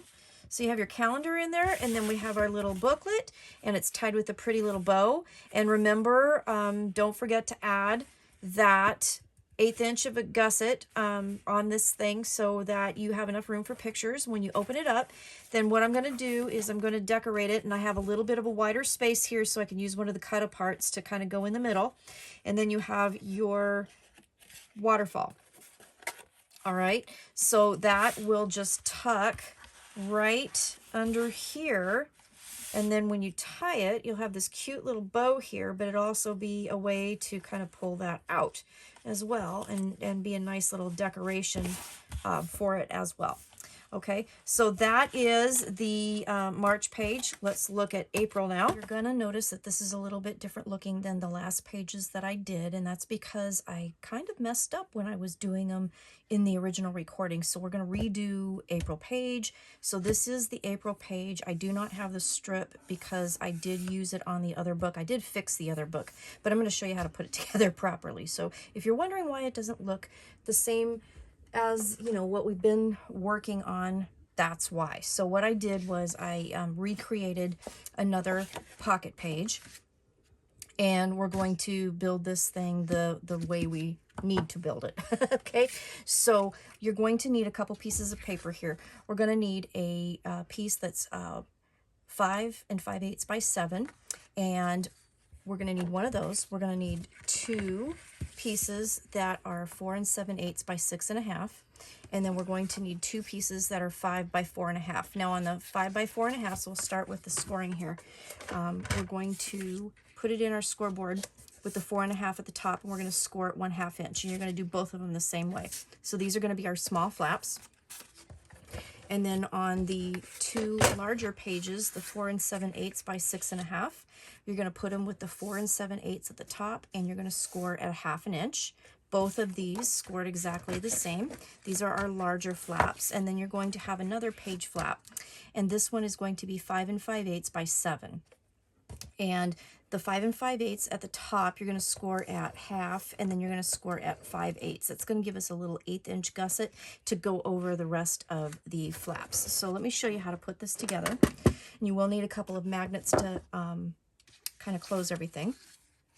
So we're going to go ahead and fold our score line here, and be very careful because the 1/8 inch, it's kind of hard to do,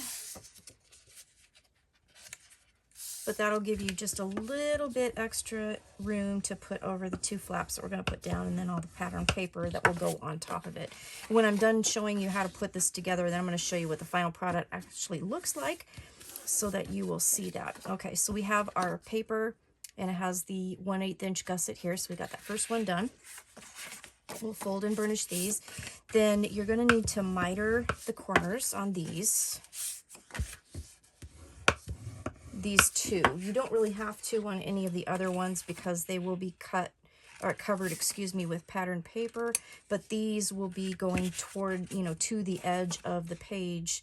So we want to make sure that the corners of the tabs don't show. All right, but these will be covered up, and they're going to go well inside the page. So we'll get those all folded. Okay, get that out of the way, and then we're going to grab our page. So again, this is the April page, so there will be a border strip like we did. I showed you that in the previous page. Remember, this is a recreation. And then we're going to take this first page, the 5 5/8 by 7, and we're going to just glue this right to the edge of that pocket. Okay, so I'm going to make sure that I don't glue the 1/8 inch tab. I'm just going to fold that down, and I'm just going to put glue on the 1/2 inch here. And then we're going to get our centering ruler, and we're going to just center that.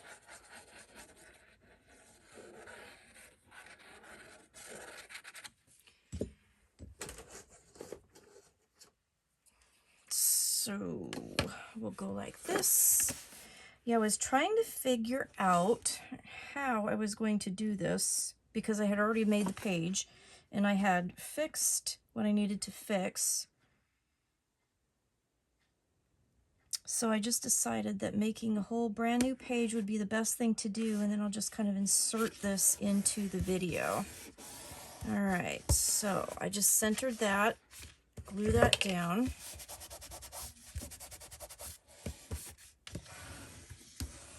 Okay, so like that. So we have our big page with the 1/8 inch gusset right here, right to the edge of the pocket. So your pocket is still good, okay? All right, and this will all get covered with pattern paper. Okay, so then what you're gonna do is we're going to take our 2 smaller ones, let's do that, and our 2 smaller ones are going to go on the bottom and glued to the top, okay? So we're going to, again, put glue on our 1/2 inch tabs.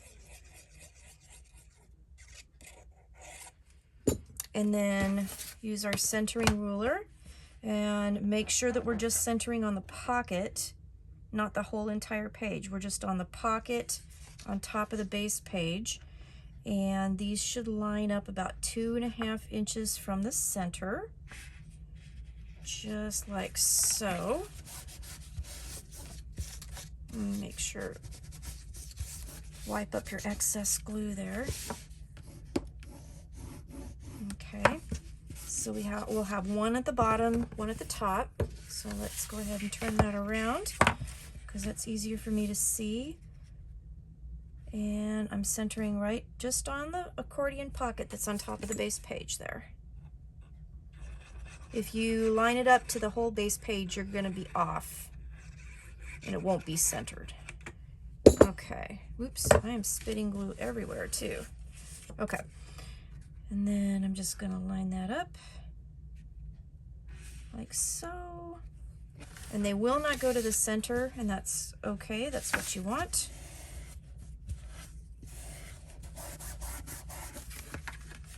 Open that up.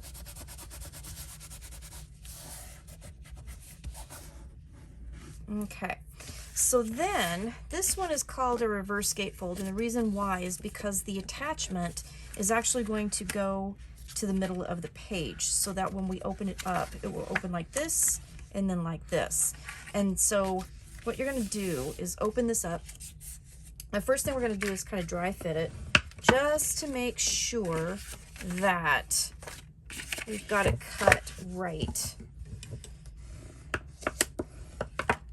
Okay, so if we line up with the tab in the middle here, just like so, right to the top of the page, and then we butt this one up right next to it, that is going to be just a wee bit too long, or actually that's going to go inside, so never mind.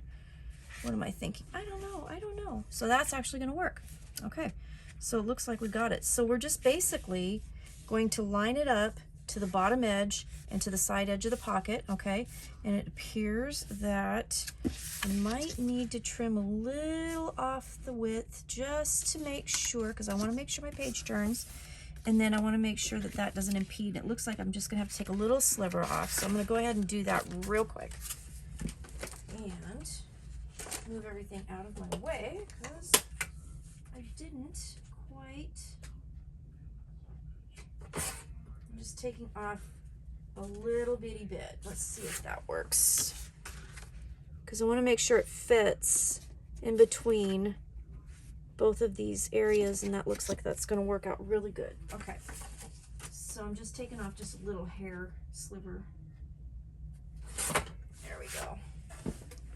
Let's make sure that is going to fit. Okay, so open this up so that your flaps are out of the way, and then we're going to line this up to the top edge. Okay, now remember, this top part's going to fold underneath, so don't worry about that right now.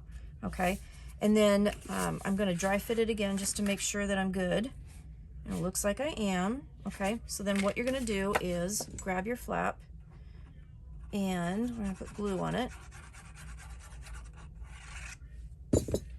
And then we're just going to lay that down and glue it right to the middle of the page. Okay, so I'm lining that up to the edges of our pocket and the top of our page and laying that down like so. That was interesting. My ghost is apparently in my room and wants me to use my brayer. Okay, there we go.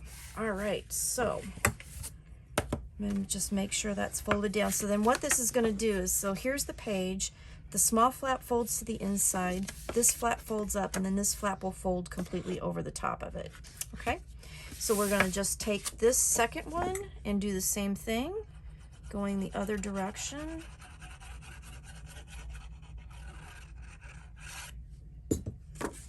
Okay, so I'm just lining it up. And that is looking really perfect. Open that up, get the excess glue off.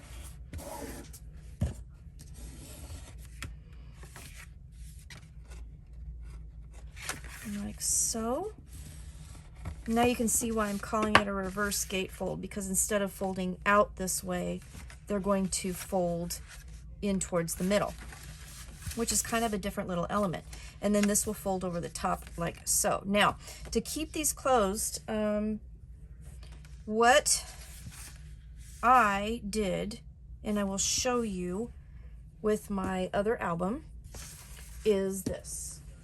So this is my completed album. And here is this page, okay, so this top page that we put on here.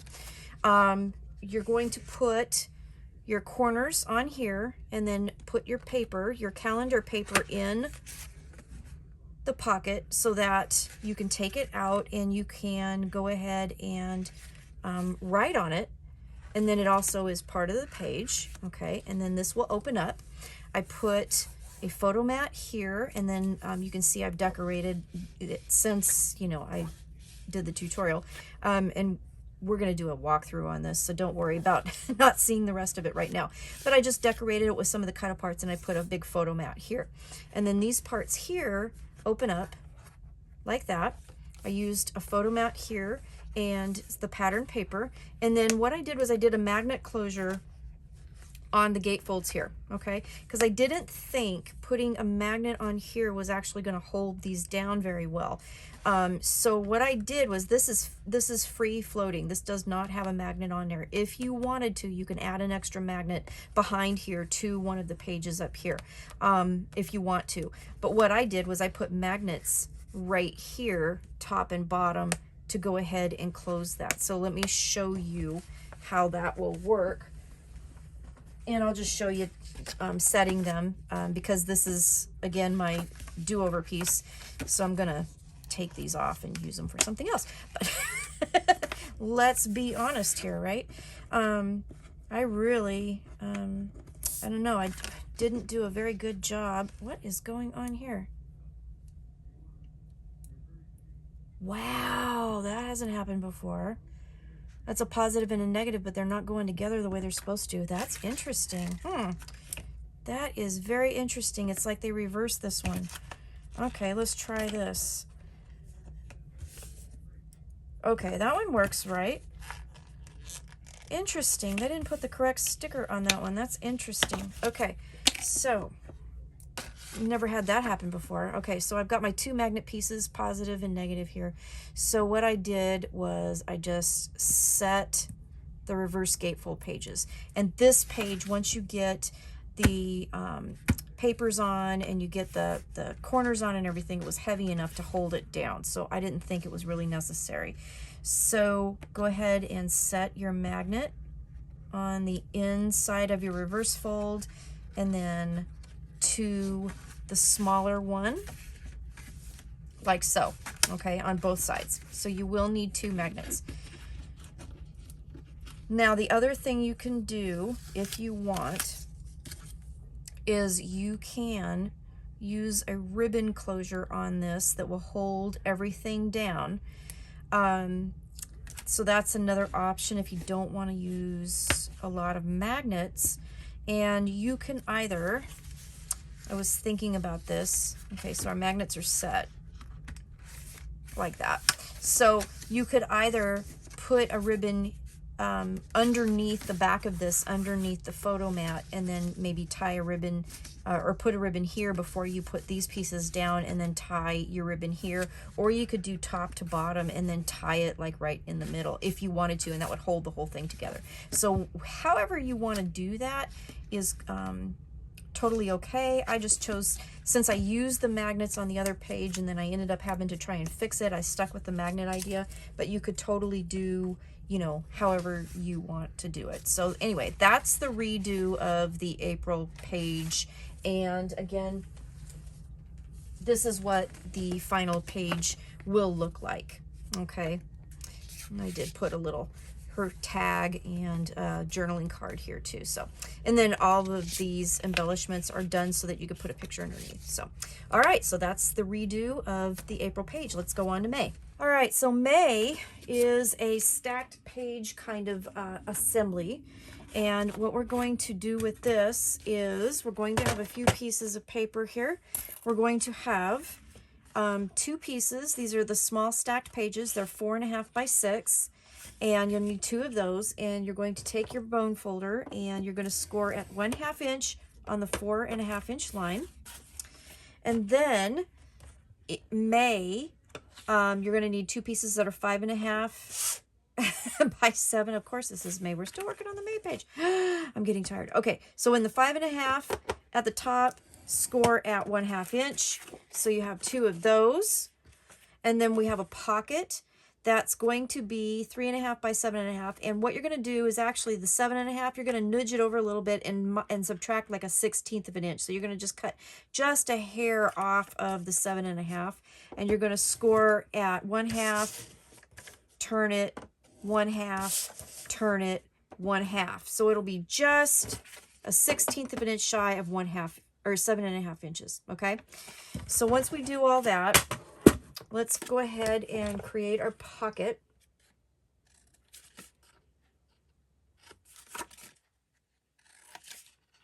And again, I really mitered the corners at 45 degrees so that it keeps the bulk out of the bottom of the pocket.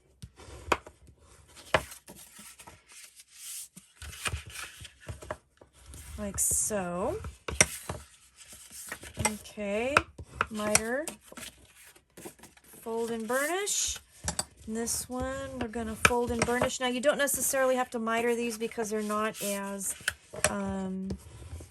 you know, tall as the page, and they will get covered up with patterned paper, so you don't necessarily have to do the mitering on these. Okay, like so. So then what we're going to do is we're going to grab our seam binding for this page, and we're going to use our pink seam binding for this, and I'm going to cut another 2 pieces that are about 12 inches long.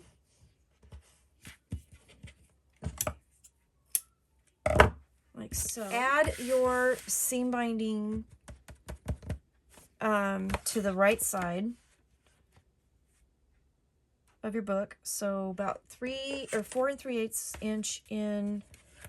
Do this. All right. And add your seam binding right there. Okay. And then we will add our pages. So I've got some glue on this one already. I'm just going to center this like so, and it should be, oops, not quite that far.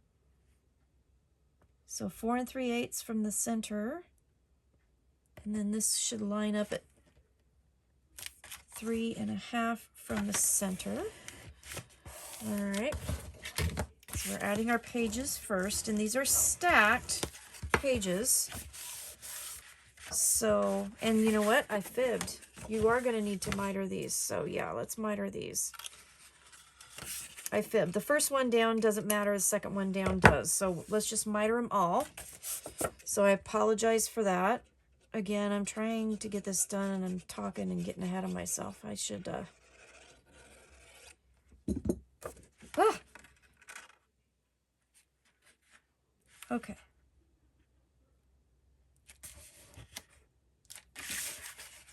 Just line those up. Make sure they're nice and straight. Stack them right on top of each other. Okay. So the two larger pages are on the side, stacked right on top of each other. Okay. Then this is where we're going to add our smaller pages. And this is why we had to put the seam binding down first, because the seam binding will actually tie here. And this is going to help hold it down. So we're going to center that. We're going to miter. We're going to miter your pages. Miter your pages. All your pages. You should just miter the pages. Okay. Grab my glue.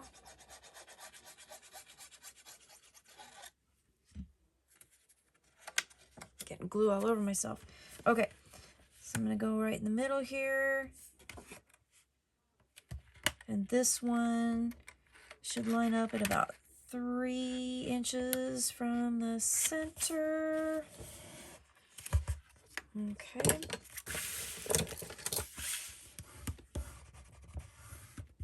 Okay. Now you see it's right on top of the seam binding. That's exactly what you want. Okay. And then we'll go ahead and stack this one right on top of that one. Miter the corners. Should have mitered the corners. Thank you so much for putting up with me, you guys. I really appreciate it. I don't know why I'm having, well, I do, because I'm nervous. I want to make sure this Craftology project is perfect, and it's making me nervous. So that's why. I should just calm down. Calm down. We got this. We got this. Okay. So again, stacking that onto there, right on top. Okay. Just like that. Okay. Whoop, there we go. So these pages are done. So we got the 2 small ones on the right. We've got the 2 large ones on the left.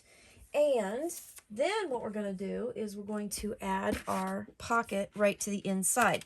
And this is why we wanted to cut that little 1/16 of an inch off, because when you fold these pages over, the pocket has to fit underneath all of that stuff. And if you leave it exactly at 7.5 inches wide when you cut this out, it's not going to fit well.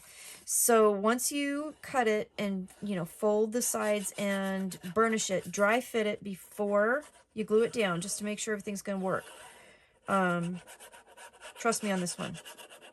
We won't talk about how I know, okay? Okay, so then we'll glue our pocket down.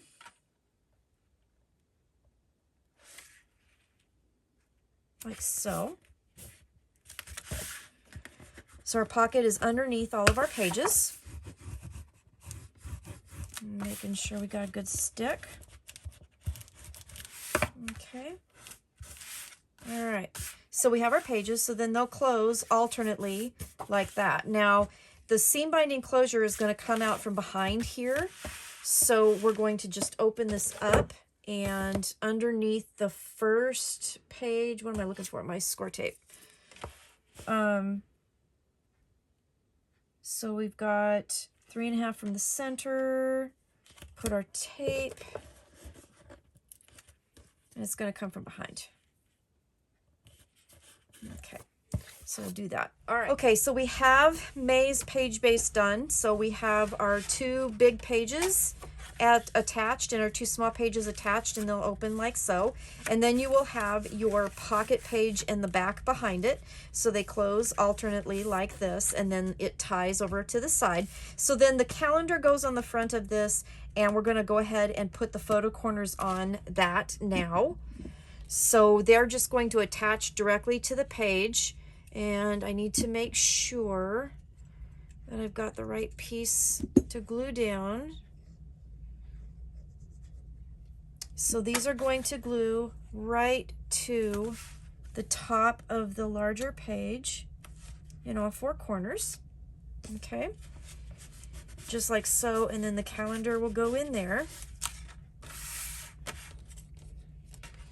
Maybe if I tied that, it would stay closed. It might, I don't know. There we go. Ha! That's why we did it, right? To keep it closed. All right, so, oh my gosh, you guys. This is gonna require a lot of editing, I can tell already. I've had a day. I've had no sleep. That's the other thing. My doggies are insisting lately that they cannot sleep through the night, and this whole 3 a.m. wake-up call is getting really old. Of course, I know that they're getting really old and they can't help it and all that, but you know, Mama's getting tired. Her's getting real tired. Okay. So, gluing those on to the front.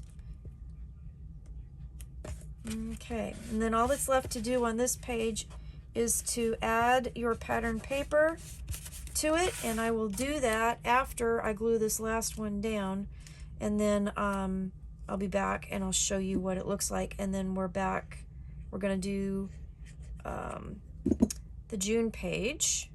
So I have May done, and I put the calendar paper in the front pocket there that we made with the photo corners, and then it unties. Isn't that pretty? I just love the colors on this. And then it opens up and you have these beautiful papers. I just absolutely love this paper. I can't even tell you how much I love it. So it's just fuzzy. And I use some photo mats here to cover the pages, so you have lots of room to put your pictures, and then you have another big pocket with, you know, lots of room to put things. So then it closes up and it ties. And then again, you can take this calendar out, and then you have the nice pocket here to put your memorabilia and things like that in. So let's do the last page, and then we're done with making the pages. So we're gonna work on June. Let me get my papers together. June. So we're gonna do kind of a take on my roundabout waterfall. So you will need 2 pieces that are 4 by 8.5, and you're going to put both of these in your scoreboard, and you're going to score at 4, and you can turn it and score it at 4, or you can just go 4 and 4.5. Okay, so both of those pieces, 4 by 8.5, 2 of those, and then you will need 2 pieces that are 6 by 8.5, and they're both scored the same as well. So you're going to put the 8.5 at the top, and you're going to score the same thing, 4 and 4.5, okay? Or do 4, turn it and do 4. Either way, okay? So 2 that's 6 by 8.5, 2 that are 4 by 8.5, okay? And then we'll fold and burnish, and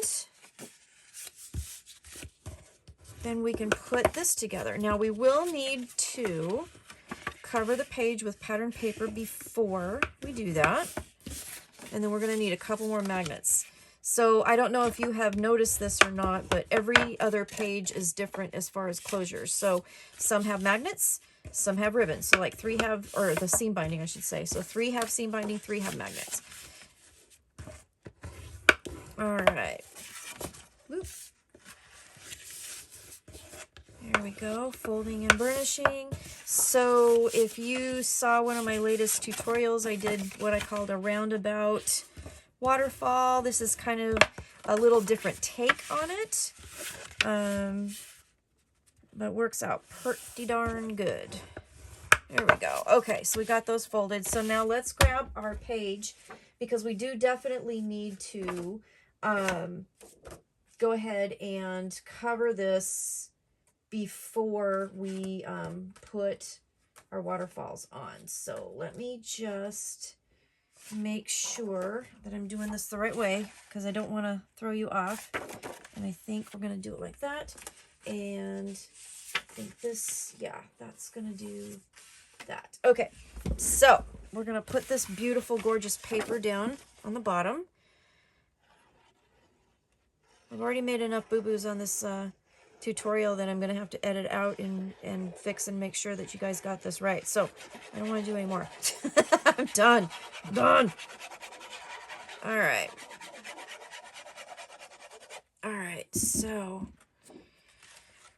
put that down. Oh, this paper is just so pretty. I just love it. I just love it.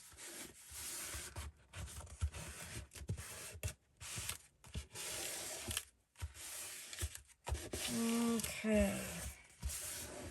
All right, so once you get the pattern paper down on your base, now what we're going to do is add our pages. So we're going to start, you can start any way you want, it doesn't really matter. But here we're going to take the small ones are going to go top and bottom, and the larger ones are going to go left and right.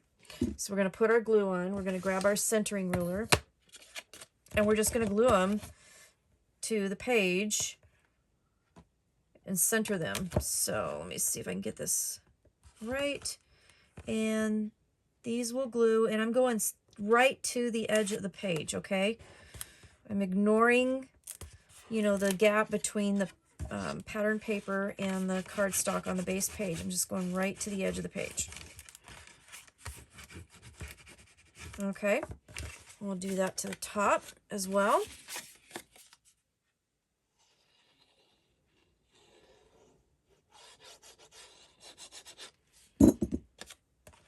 Okay, I'm gonna kind of squish the pocket a little bit because, you know, it's a little bulky with that extra gusseted pocket that we've added. And then when you close it, just kind of make sure that they're lined up. There we go.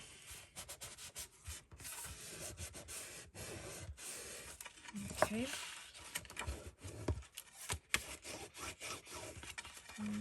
Okay, like so. All right, then we're going to do the same to the side. So we'll just turn it to the side, and we're going to attach them right to the edge. Okay, centered. And that will be at about 4 3/8, right like that.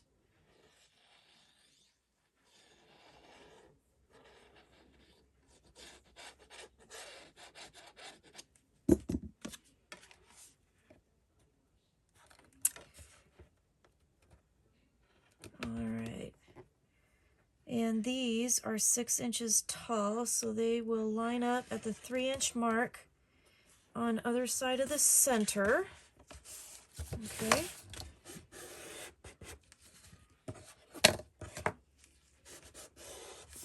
Seam binding coming out from the other side. There we go. All right, like that. Okay. You can nudge it a little bit if you need to straighten it out. There we go. Okay, so here's what we have. We have those like that. So they open up like that.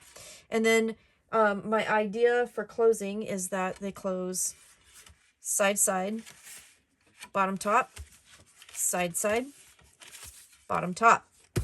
And then what happens is we're going to have 2 magnets on this, and that will close everything. And then you'll have a removable photo mat with a backing on it that you can put your calendar on. So we need more magnets, so we'll need at least 2. So I know this is magnet heavy. I apologize for that.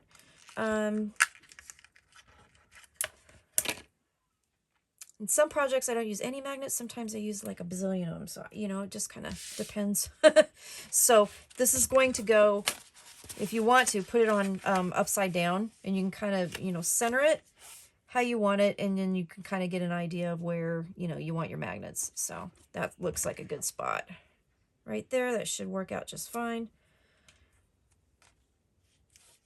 Like right about there. Okay, so then we just need to set them, and that should work out just perfect. And then I'm going to do my little circle thing with the score tape again. And I'm going to eyeball this a little bit, and hopefully keep my head out of view. So like right about there. Okay. And then that will just come off, and then that will be the closure to that. So I will get the pattern papers, finish this little piece up, and then come back and show you what it looks like. All right, June is done. So we have our calendar here. The calendar comes out so that you can write on it and you don't have to worry about any of the lumpy bumpies behind it. So that's cool.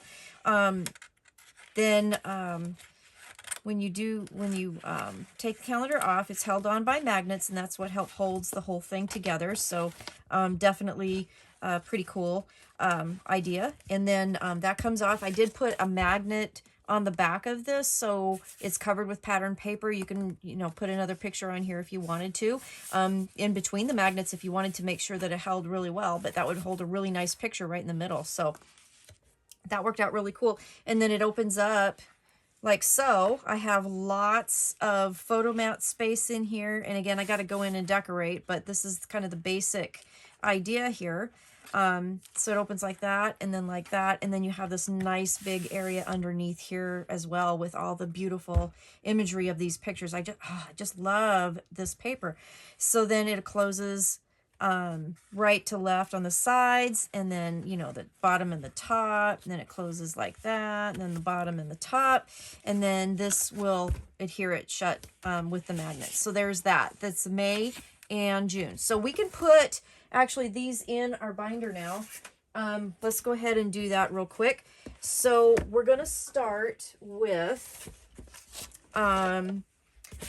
they're 3/4 inch gussets. So we're going to grab our ruler and our pencil, and I'm going to mark on my chipboard here, right at the edge on the spine. I'm going to mark just a nice little pencil line at 3/4. Okay.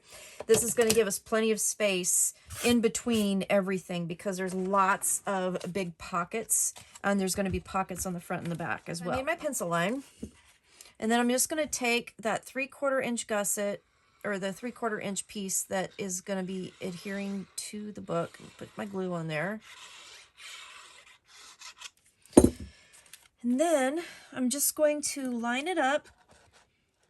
We're not gluing the 1/4 inch piece down. That is a give space so that we can have a little more room to move with our pages. Okay, so where did my bone folder go? I'm just gonna run that down there and make sure it gets a nice stick. I'm gonna try and make sure that the glue doesn't ooze down and glue where I don't want it to be. Just like that.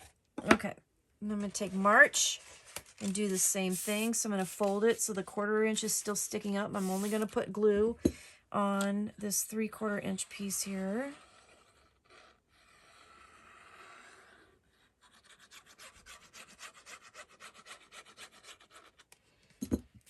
And then I'm just going to butt that right up against the edge of that 3/4 inch piece that we just glued down. Just center that nice. Woo! Why did that happen? Good gravy. All right, let's try more glue.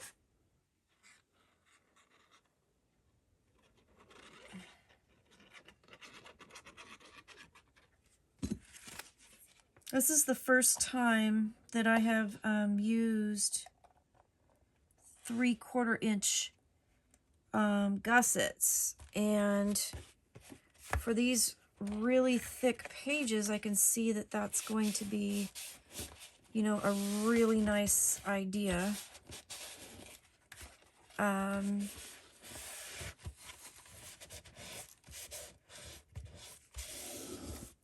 Because it will give you definitely a lot more room for not only the page elements, but also for any direction or dimensional embellishments that you want to do. So, okay, there we go with that. And then the last page, we're going to do my maneuver where I glue the tab right over the tab that I just laid down, okay, so that you don't see a tab on this side, okay? And this is also why it makes it easier to put these in before you do the pockets, for sure, because then you don't have the bulk of the pockets on the covers hindering you from doing anything. So putting the pages on really does help. And also building the pages first, and then papering them and then putting them in the book actually is easier as well, because then you don't have the bulk of this when you're trying to, you know, put your papers on. So it's easier, much easier to do it all and then put them in the book. All right. Okay.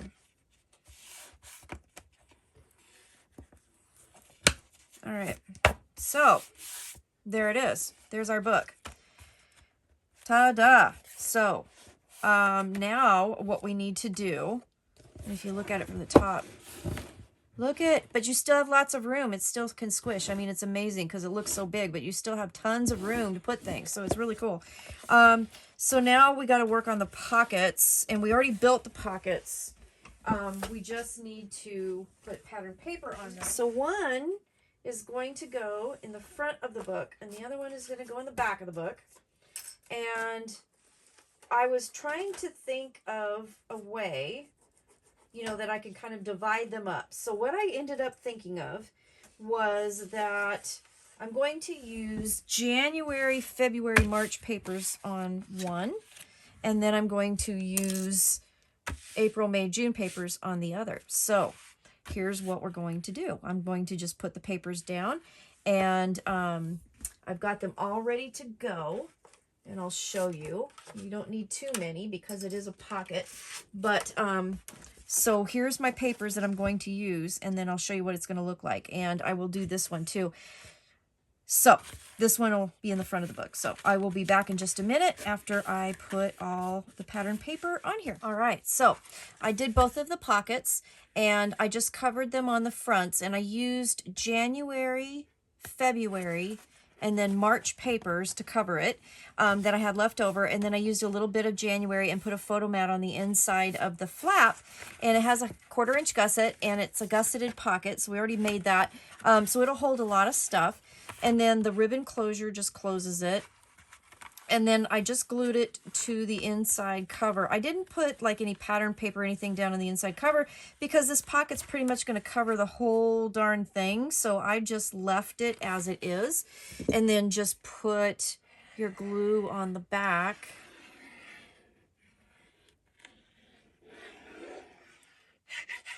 And then just glue it down. So if you want to put some pattern paper or something behind there, you totally can. I just thought it was kind of a waste to do that, since I was going to cover it up with this giant pocket anyway. So got my glue, and then I'm just going to center it like so. Has that 1/4 inch gusset, and there you have it. So you have your nice pocket. So that is that. So the front pocket I'm envisioning being for the first 3 months, and then you have your January, February, March, April, May, and June. And then the back pocket I already put on, but you can see that I've got April, and then April again for the inside of the top with a photo mat. And then again, the strip in the middle is a little bit on the wide side because I'm going to probably put something here that the photo will overlap the photo a little bit. So April, May, and then June right here. And so that's how I did the pockets. So the only other thing I need to decorate, and I need to add, you know, like strips to, you know, the gussets, and to my waterfalls and things like that. So I'm going to do that off camera, and I will show you all of that during the, I guess the final walkthrough, and then, or the showcase video, whichever one. And then I do need to show you how I'm going to do the cover. And the cover is, I'm still working on that because I had an idea and I don't think it worked out really well, so I got to rework it, but we're going to do a really nice cover, and we've got some really cool things for that. So anyway, the base of the book is done. Again, look at it, it still squishes down a lot, even though it looks like it's really, really full, because it has lots of pocket space in it. So this is going to be a very nice album to keep, you know, 6 months worth of your memories in. So anyway, I hope you liked this particular tutorial. I'll come back and, you know, show you the finished stuff and the cover in a little while. All right, thanks for watching. I'll be back. So now I want to talk about my cover decoration, and I'm going to give you a couple options because there was a wee bit of confusion as to what was going to be in the package, and before it got all said and done. So in your Craftology box, you received 5 papers for each month. And when I was designing this book, I thought there was only going to be 4. So I ended up designing my covers using the bits and pieces left over from the pages that we made. So I wanted to talk you through this process of how I did this. And this is my patchwork method. And if you haven't seen my patchwork paper tutorial, I'll put a link in the description for this this tutorial, so you can see kind of what I did. But I'll talk you through the process and I'll tell you how to make this. Now, that all being said, if you do not want to do this patchwork type of cover, then you can go through the extra papers that you will have left over, because you will have a lot left over. And then you can pick some of the background papers that you like. So you could do the covers the way you want. If you wanted like a solid background or whatever, you can do that. So, the choice is yours, what you want to do with this. I thought the patchwork thing was kind of fun because it kind of tied into, my theme of having January through June in this book. So that's what I did. So let me talk you through it. So you can see that I've got the cover laid out here, and I've already got the back cover put on. So on the front cover, I'm using January, February, and March papers. And on the back, I used April, May, and June. So I just did my patchwork idea and put them together and then backed them on a natural piece of artisan cardstock and then put it on, my cover. So the other thing I did was I added my seam binding for the closure. And then instead of stacking them like I normally do, I did them one on top of the other. And I did them opposite on each side kind of on purpose, because when you tie them, then the colors will kind of really mix together.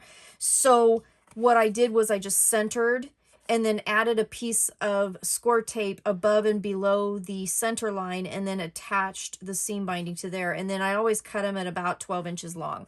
Now, the other thing I want to let you know is that, again, you may have some different colored seam binding in your Craftology box, so you can use whichever colors you want. So there's that.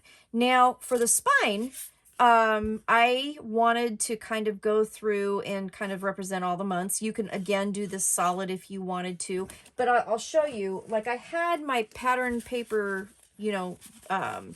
pieces, kind of, this is what I had left over. So this is what I had to go through and look at as far as, what scraps that I had. So I just kind of kept them by month and went through and used them. Now I think I'm going to use this green. I think I haven't quite finished the inside yet, but you're going to see that, later, for the gussets and whatnot.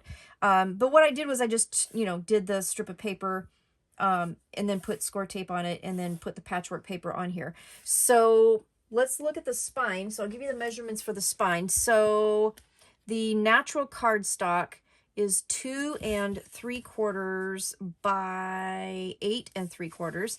And then the piece in the middle that I built all the pattern papers on are 2.5 by 8.5. Okay, so all I did was I took a piece of scrap paper that was 2.5 by 8.5, and then I put score tape on it, and then just layered my strips per month on here, and then just created my paper, and then I backed it onto the artisan cardstock, and then that can go here. That's what I did here. I just, however it fit, that's what I did.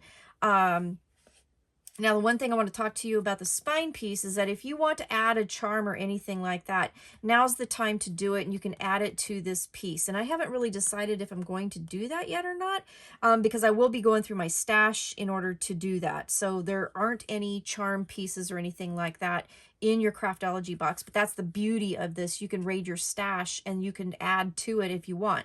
So before I glue this down, I'm going to make sure that that's what I want to do, because once you do that, it's going to be hard to add charms. So Before you glue this down, just make sure that's what you want to do. If you want to add a charm, you can, you know, poke the hole here, add your piece that you're going to dangle the charm from, however you're going to do that, and then glue it down, and then that will hold it securely.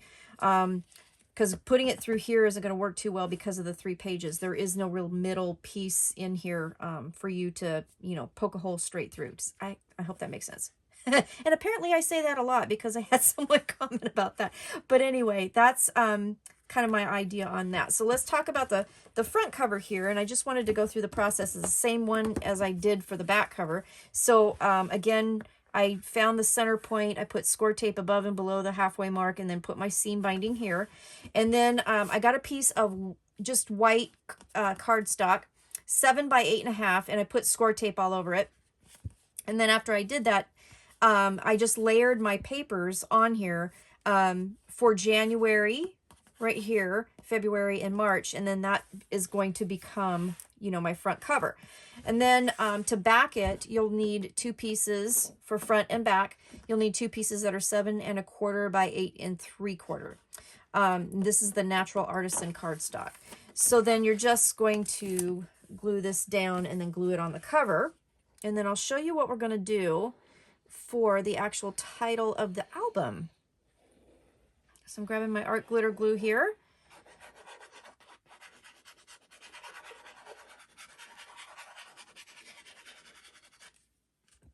And then I'm going to show you something else that I'm trying out with my glue bottle too, because, you know, for those of you who have followed me for a while, you know I'm constantly, like, when I'm designing and stuff on my own, I don't have any problems with my glue bottle, but as soon as I turn the camera on, all of a sudden I have problems and the glue gets stuck.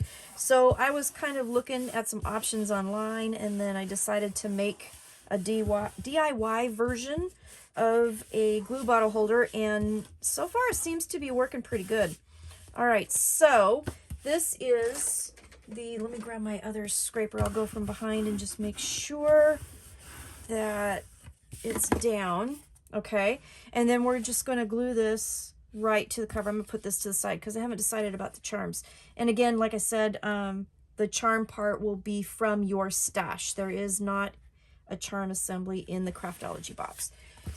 But we're scrapbookers, which means we're hoarders, and we have lots of stuff. So you can decorate this to your heart's content, I'm sure, without having to go to the store if you're like me. That's for sure, because I have way too much. I think I used to say I could probably never buy craft supplies, and then you know, I would never be out of supplies. You know, I could quit buying them and then I still wouldn't run out. And with the COVID that happened last year and not being able to go, you know, buy stuff as readily as I used to be, I still was able to do a whole lot of crafting. So I was right. Okay, so I'm just going to center that on there like that and glue that down to my cover. And I think this will be kind of a really cool kind of cover. But again, you will have extra papers. You will have 1 paper per month that I did not use in the designing of this, that will be left over. So you have the option of doing the cover any way you want. So, okay, so there's that. So when we close our book, this is how it's going to look. Okay, so the front cover, and then of course the spine is not on there yet, and then the back cover. Okay, so that's what that's going to look like. So then let's talk about, I'm going to just open this up because I want to lay it flat. And then let's talk about the cover decoration. And that's where the tags come in. Now the tags with this kit, we're going to use 4 of them for this book, and we'll save the other 5 for the next Craftology box. So when we do July through December, you will use 5 of these graphic 45 tags that are in the kit that you're getting with this one. So save those, put them off to the side, but grab 4 for this particular kit. So I have the die that I got from Country Craft Creations that you can use with your, you know, die cut machine. I have a Cuttlebug that you can make the papers and, you know, run them through so that you can cover your tags, okay? So when you run them through your die, then they'll just go like that. And then you just glue them on, okay? We're going to put the tags on, one's going to be on the cover, then there was going to be one in the pocket for January, one in the pocket for February, and one in the pocket for May. So what I did was I went through my papers, and there was a big piece of my January paper left over that I used for the tag. Here's the piece for February, and then here's the piece for May. So then all you have to do is, you know, use your die and cut those out to cover your tags. And I'm only going to cover the front because the back can be left blank, because since it's ivory, that's a great journaling spot too. So you could put pictures, you could do journaling, whatever you want. So we're going to have one for January, one for February, one for May, and I will finish those later. I just wanted to show you that. Now, if you do not have the die, don't panic, because what you can do is cut a piece of the pattern paper in a square and cover your tag like this, and you'll just have the top open, but that's okay.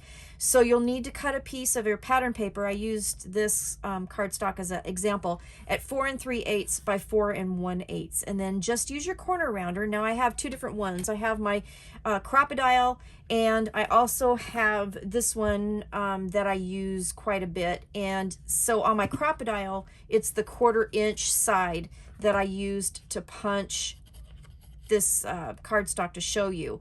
And on this one here, it's in millimeters, so I use the 7 millimeter one here. I don't know if you can see that.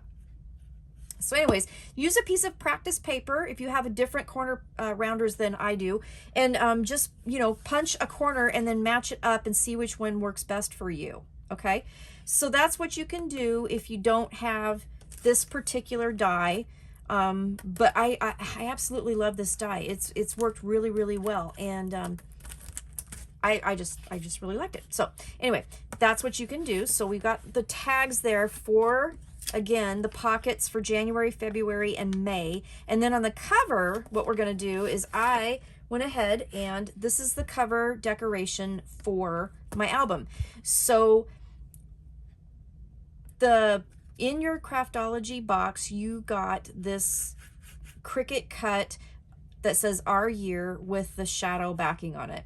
And thank you to Tanya and Jennifer and Tamara, because they all helped me with this. I am fairly new to using a Cricut because I've been a silhouette girl forever, and I wanted to do this title, and they helped me design it. So thank you again to Tamara, Tanya, and Jennifer for helping me with this, sending me the file, and then obviously they cut it and they put it in your Craftology box. So this is amazing, and I just love it. So I backed one of the tags with pattern paper, and I chose the daisies for this one, and I just glued those together. And then in your package you had some ivory seam binding and then this beautiful lace, and I just tied it through the top, and I just thought that was a nice, pretty, simple little cover piece that I wanted to do. And then in your box, now I haven't glued these down yet, but you have these beautiful flowers by 49 in Market, and these came in your Craftology box, and these are just absolutely gorgeous. So I'm going to use the rest of these on the inside, but I am going to use some of these on the outside, and I haven't quite decided how I was going to, you know, put those down yet, but it's going to look probably something along this on one of the corners down here. So again, that'll be part of my final walkthrough, but I just wanted to let you know that's what I was doing. And kind of talk all that through as far as the decorations go. So I'm going to use this on the cover, and then inside here I have 2 flowers and then another leaf assembly left over, so I'm going to use that on the inside. So let's see, I think that's it. So again, if you're going to put charms or anything hanging out of here, do it now before you adhere it down. I haven't quite decided what I'm going to do, but you guys will stay tuned, because you will see. And then again, how to cut your tags, 3 tags for the months, and either use your die or cut a piece that's 4 3/8 by 4 1/8, and then you'll be able to cover your tag just fine. And then your cover piece. Okay, so I think also what I'm going to do is I'm probably thinking I'm going to pop this up with some foam tape too, and kind of really have it kind of 3D. So then all I have to do now is, I think that covers like the tutorial part of it. So what I have to do now is obviously put my tags in my pockets, and then on certain pages, like for example, the March page here, the pages that have some gussets here, I need to go through and put pattern paper on my gussets. I'm going to leave these blank because I want to have lots of picture capabilities in here, and I need to decorate too. So when I talk about decoration, let me grab my March bag here just so I could show you, since I'm using this as an example. I have all my pieces cut out. I told you that I had kind of cut my pieces out from one of those cut aparts, and I fussy cut all these out.